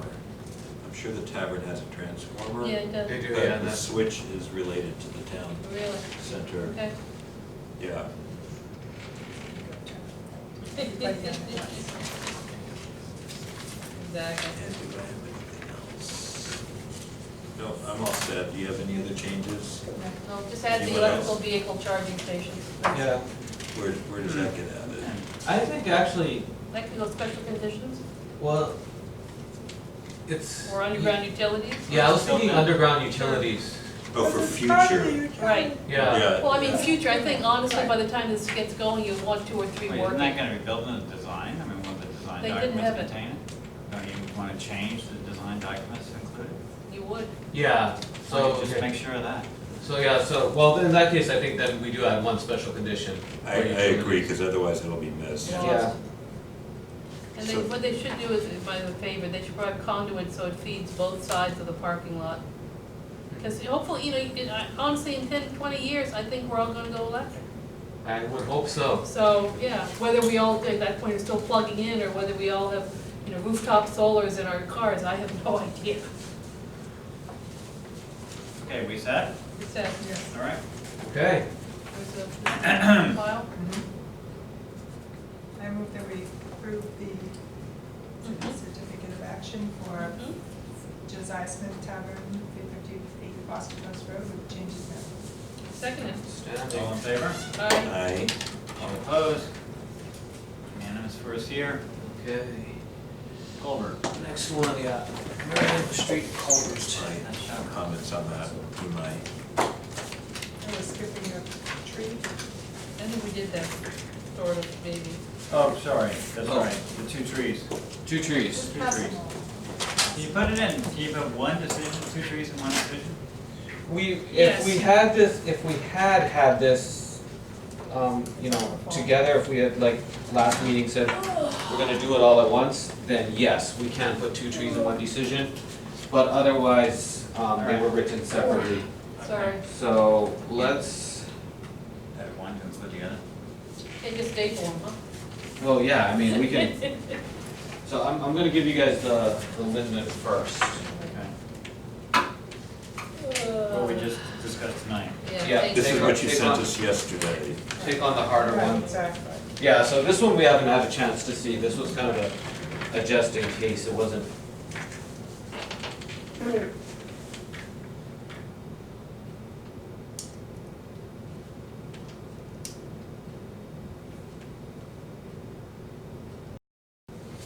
This one says keep it.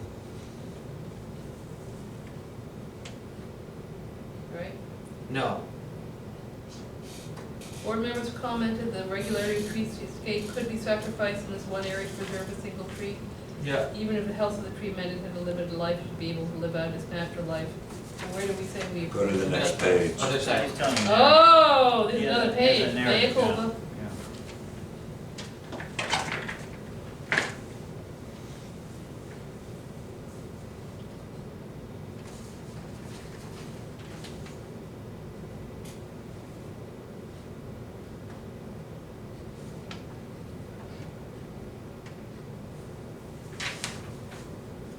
I'm not that hard, but. Okay. Now, if you guys wanted to, you could read the language for the smaller tree. It's a paragraph basically that we could add into this. Do it.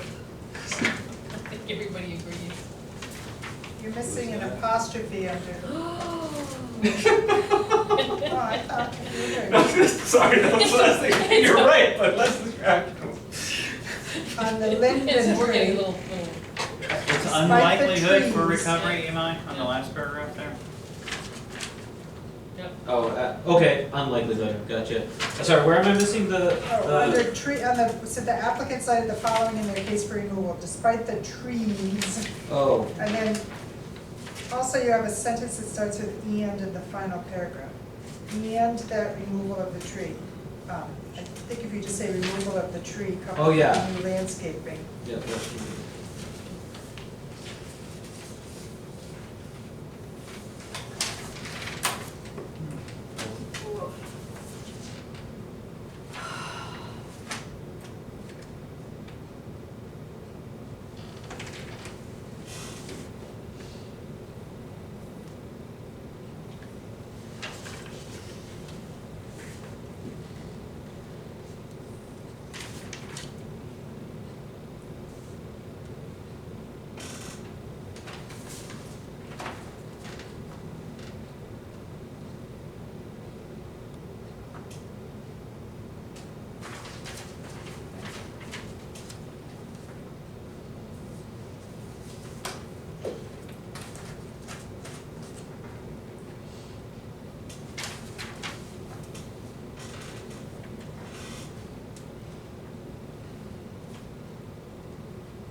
All set. Okay. This is the paragraph we could add in if we wanted to do them all together. Yep. Yep. Go for it. Save paper, save administration time. So these are gonna be combined. Yeah, we'll combine them. Do I hear a motion?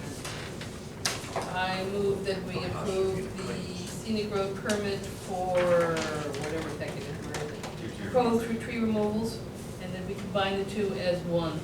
Second. In favor? Aye. Opposed?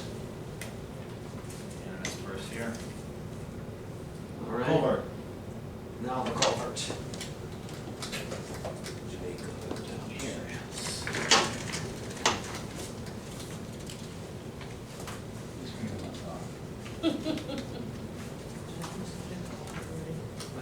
It's only 2 meetings. Oh, you know what, I gave you this one already. Okay. Thanks.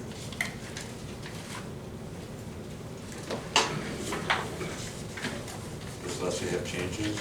I gave them separately, I don't know where they are. Are those changes built into this copy?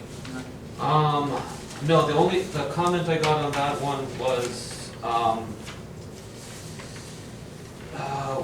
Was the lintel. was the lintel, yeah. And actually, I reached out to the powers that be, and they're gonna see if they can be used either somewhere in the JSP or on the Legacy Trail. Oh. Okay, great. Good. Sweet. So, yeah, we're hoping, Right? yep. So it'd be good, you're gonna see what. Yeah, I have no So I did, Okay. Moving on. So I move to approve the certificate of action for the wetland and floodplain protection on Miriam Street Mhm. with the modifications noted. Yeah, second. All in favor? Aye. Aye. All opposed? Unanimous first here. 80 Highland, 80 Highland. see light at the end of the tunnel. Hubba hubba. Aye. Nice. Not too bad.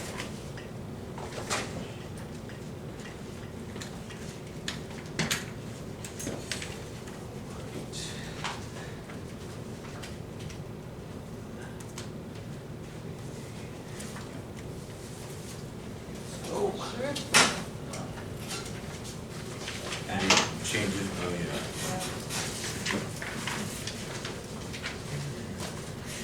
Oh.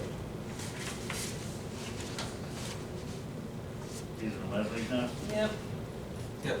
So, Remember, this is a place where they were taking down trees in order to get access to the site, and then they were replanted, transplanted on the property. That didn't quite come through, so that's why this, I went through and did it this way.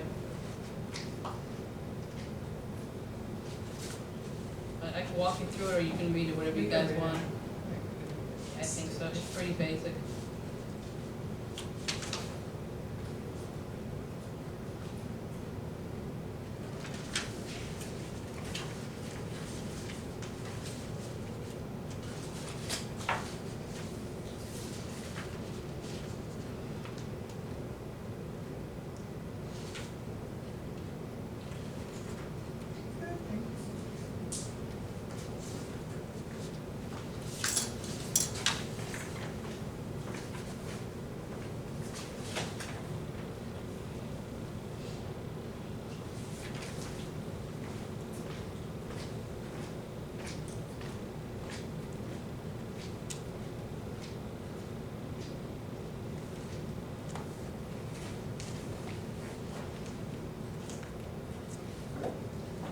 In D, there's a little bit of a change here.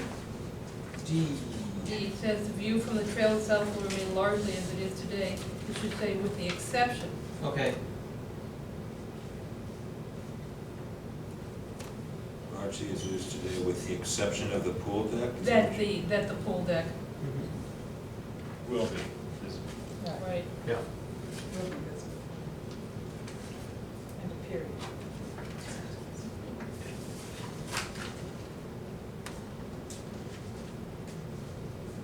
who's that comedian used to always enunciate the different punctuation things, like, can't remember. He used to do all his punctuations, you know, you put your finger in your mouth and you go like that. That would be a period. Yeah, that would be a period. Good. That makes sense, that's not into it. And What's there's this? no end. Yeah, generate, said the sound generated at and Y property line. At the property line. I don't know what that is.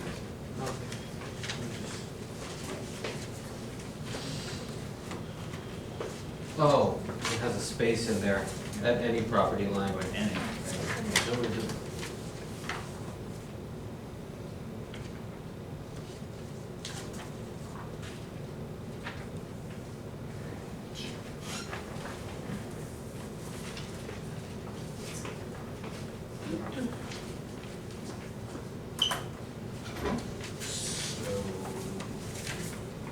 Trying to wake us up? Yes. How Everyone. dare you?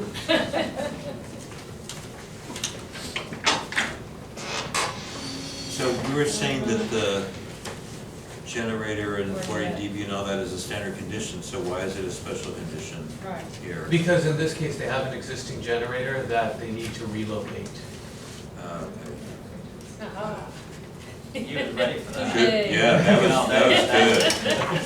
That's right. Like a karate chop. It's a feint in fencing, right? Go on in and get me.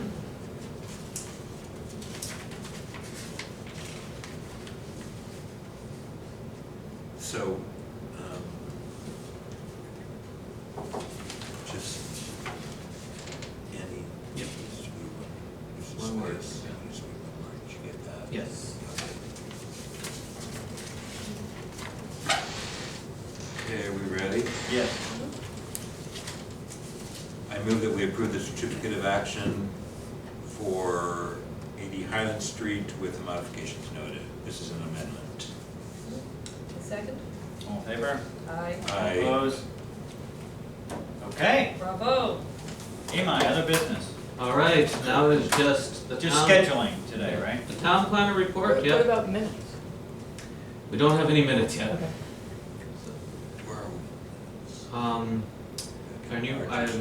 Our new person, yeah, I think that's where we, no, Have we yeah, done we're in April? I think we're in March. Have we done April's? No, we haven't done April's. Is Okay. she given, is she? But she Did wouldn't you have started in decide? April. No, I did those. I Right, did yeah, them all. she, Up So to I May. haven't gotten them Right, right. Okay. formatted and up to you folks yet. Okay. But those are the ones I probably can, if necessary, push out, because those are ones like Dana was here for already, so he's reviewed them, I know that. The new person who has minutes, she got me a draft today that she wanted me to look at format-wise, so, we're starting Okay. production on those. Are we That's May, publishing the right? draft That's minutes, right. Imai? What's up? Are we publishing draft minutes? Yes, we are. Great, so just to let you know, Steve. Oh, we're publishing draft minutes now? Well, we're putting them up with the draft stamp on the website, so that there's something there. Right, that's great. Say That's draft. good. That was, Great. once we understood the bottleneck, we realized we need to put draft minutes up. Yeah, I think that's fine. Then they just get replaced, Yes, Yeah. Right. exactly. because there are usually very few changes anyway. Yeah. All right, our schedule? So the only thing we have upcoming is on the 30th, we have a site visit at 20 Windsor Way at 10 a.m. What date again, please? 30th of July? Yep, 30th of July. And then nothing in August. You guys go and have fun with That's things. Right? Yep. One update, this we reviewed, Tony and I reviewed this and gave these trees administrative approval to come out. These are at, on 18. We did ask that this one smaller tree here stay. But the rest of them were pretty, as you can see, clearly dead. At 441 Glen, there was an ash tree that the applicant asked to have taken out. I can't remember if this was for grading. Dana and Kim went and looked at this, and Kim said, yeah, that tree needs to come out. So we gave that an administrative approval as well. I'm going to throw something in. Yeah. Right now, as you know, we are doing gas leaks. Okay. And gas leaks are killing trees. Wow. So it Yeah. might be a good thing if we find some way of correlating between where the gas leaks are and when we approve trees to come down. I don't know the best way of doing that, because once they come down, we don't know if we can prove that the gas leak caused it, so. Okay. So there's some consideration, I don't know where a tree. Do we have the gas are. leaks mapped? Yes, they do. Okay, so like who's mapped it? Maybe C It or would National be- Grid? It would be SWAG has it, so. Oh, okay. You should talk to Lori Hess. Okay. Start with her. Okay. But she has a zillion things going on. Okay. If she doesn't do it, it's Debbie Slotvold. Okay. Yeah. Great. Let me just write that Well, down. detective work there, that's like. Very good. Da-da-da-da-da-da. I don't think the survey's, the audit's finished yet. No, but it's We're a, working on it's it. a start. Yeah. We'll beta, we beta test everything right Do we have GIS where the gas lines are? now. No. I don't know. I have to look at that and see if we We will- have that as a layer. We He has- probably he has a have that as a device. But layer. I've seen some maps that show. He has a device and Yeah. he checks it. Right. Yeah. Like he's like the Stuff. renowned audit guy, and so he checks all the areas.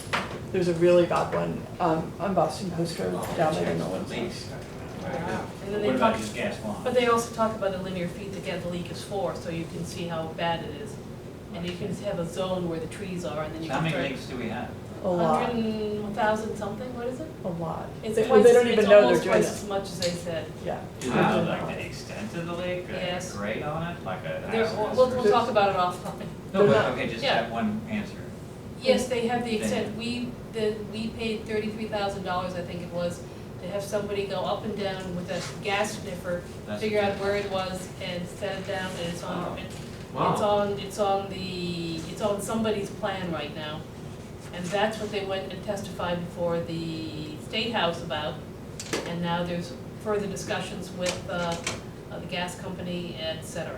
So, Interesting, 'cause they did it for Weston and other towns? this was Weston paying This is for Weston to do it, yeah. Oh, has it been in the paper? Yes, It's been in the crier? yes, there were pictures holding up the stuff.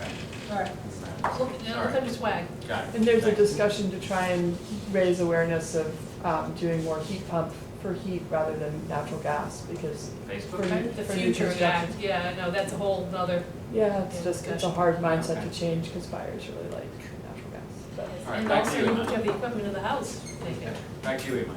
So, then the other thing with committee updates, if anybody has them, I know Tony wants to give an update on meetings you've been having, just Oh, I informal just chats took with the other initiative committee chairs. to have chair-to-chair meetings, so Chris and I talked, and then Phyllis and I talked, just talk priorities, et cetera, you know, what's on your mind kind of stuff. And then planning the same thing with Concom and sustainability, Okay, just chair-to-chair stuff. okay. If there's any other updates from any of these groups? Okay. Sustainability? Town center? Yeah, at some point, I would like to get into the town well scenario. I know we don't have time today, but I'd like to know what's going on. I'd like to get into that in more detail, what possibilities we have. Who's leading that? I don't know right now. I don't mind setting that up. Harvey seems like a good start. Right, but I don't know, I was gonna check with Steve to see what his memory was as far as the discussions for the well for the town planning center, town center. I'm saying well or wealth? Well, Sounds like well, good. Okay, okay. Did they have that built into It's very inconclusive.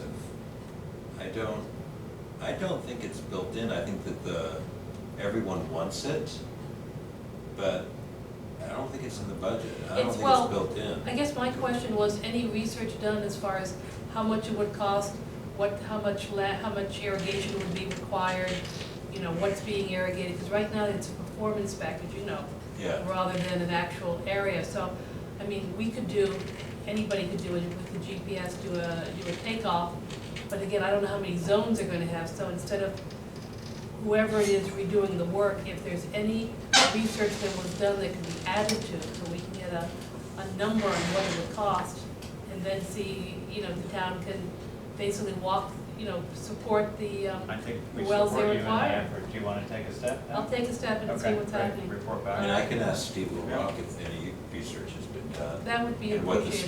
status of the well Yeah. is. Yeah. Do you mind getting back to me, or? No, so Yeah. I'll ask him. I'd appreciate that. The guy last week didn't, or the 2 weeks ago, he didn't know anything about it.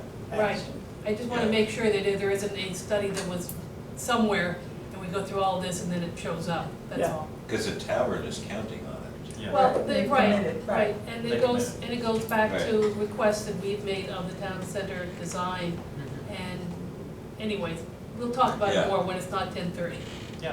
If you Good could topic. if you could do that, that would be Yeah, I'll great. contact Thanks, him. Steve. I need to anyway to see what we're working on. Okay, Hey, you mind? Take that's us the other home. part. Okay, and that is it. Okay, We've covered it. great. Alrighty, So I will schedule site visits for the trees. that's wonderful. Here's where we are. I have them kind of broken up, but I'll get you guys that as Okay. to where we're gonna go and Do how. I hear a final motion? I move that we close the meeting. Second. All in favor? Uh, Aye. All opposed?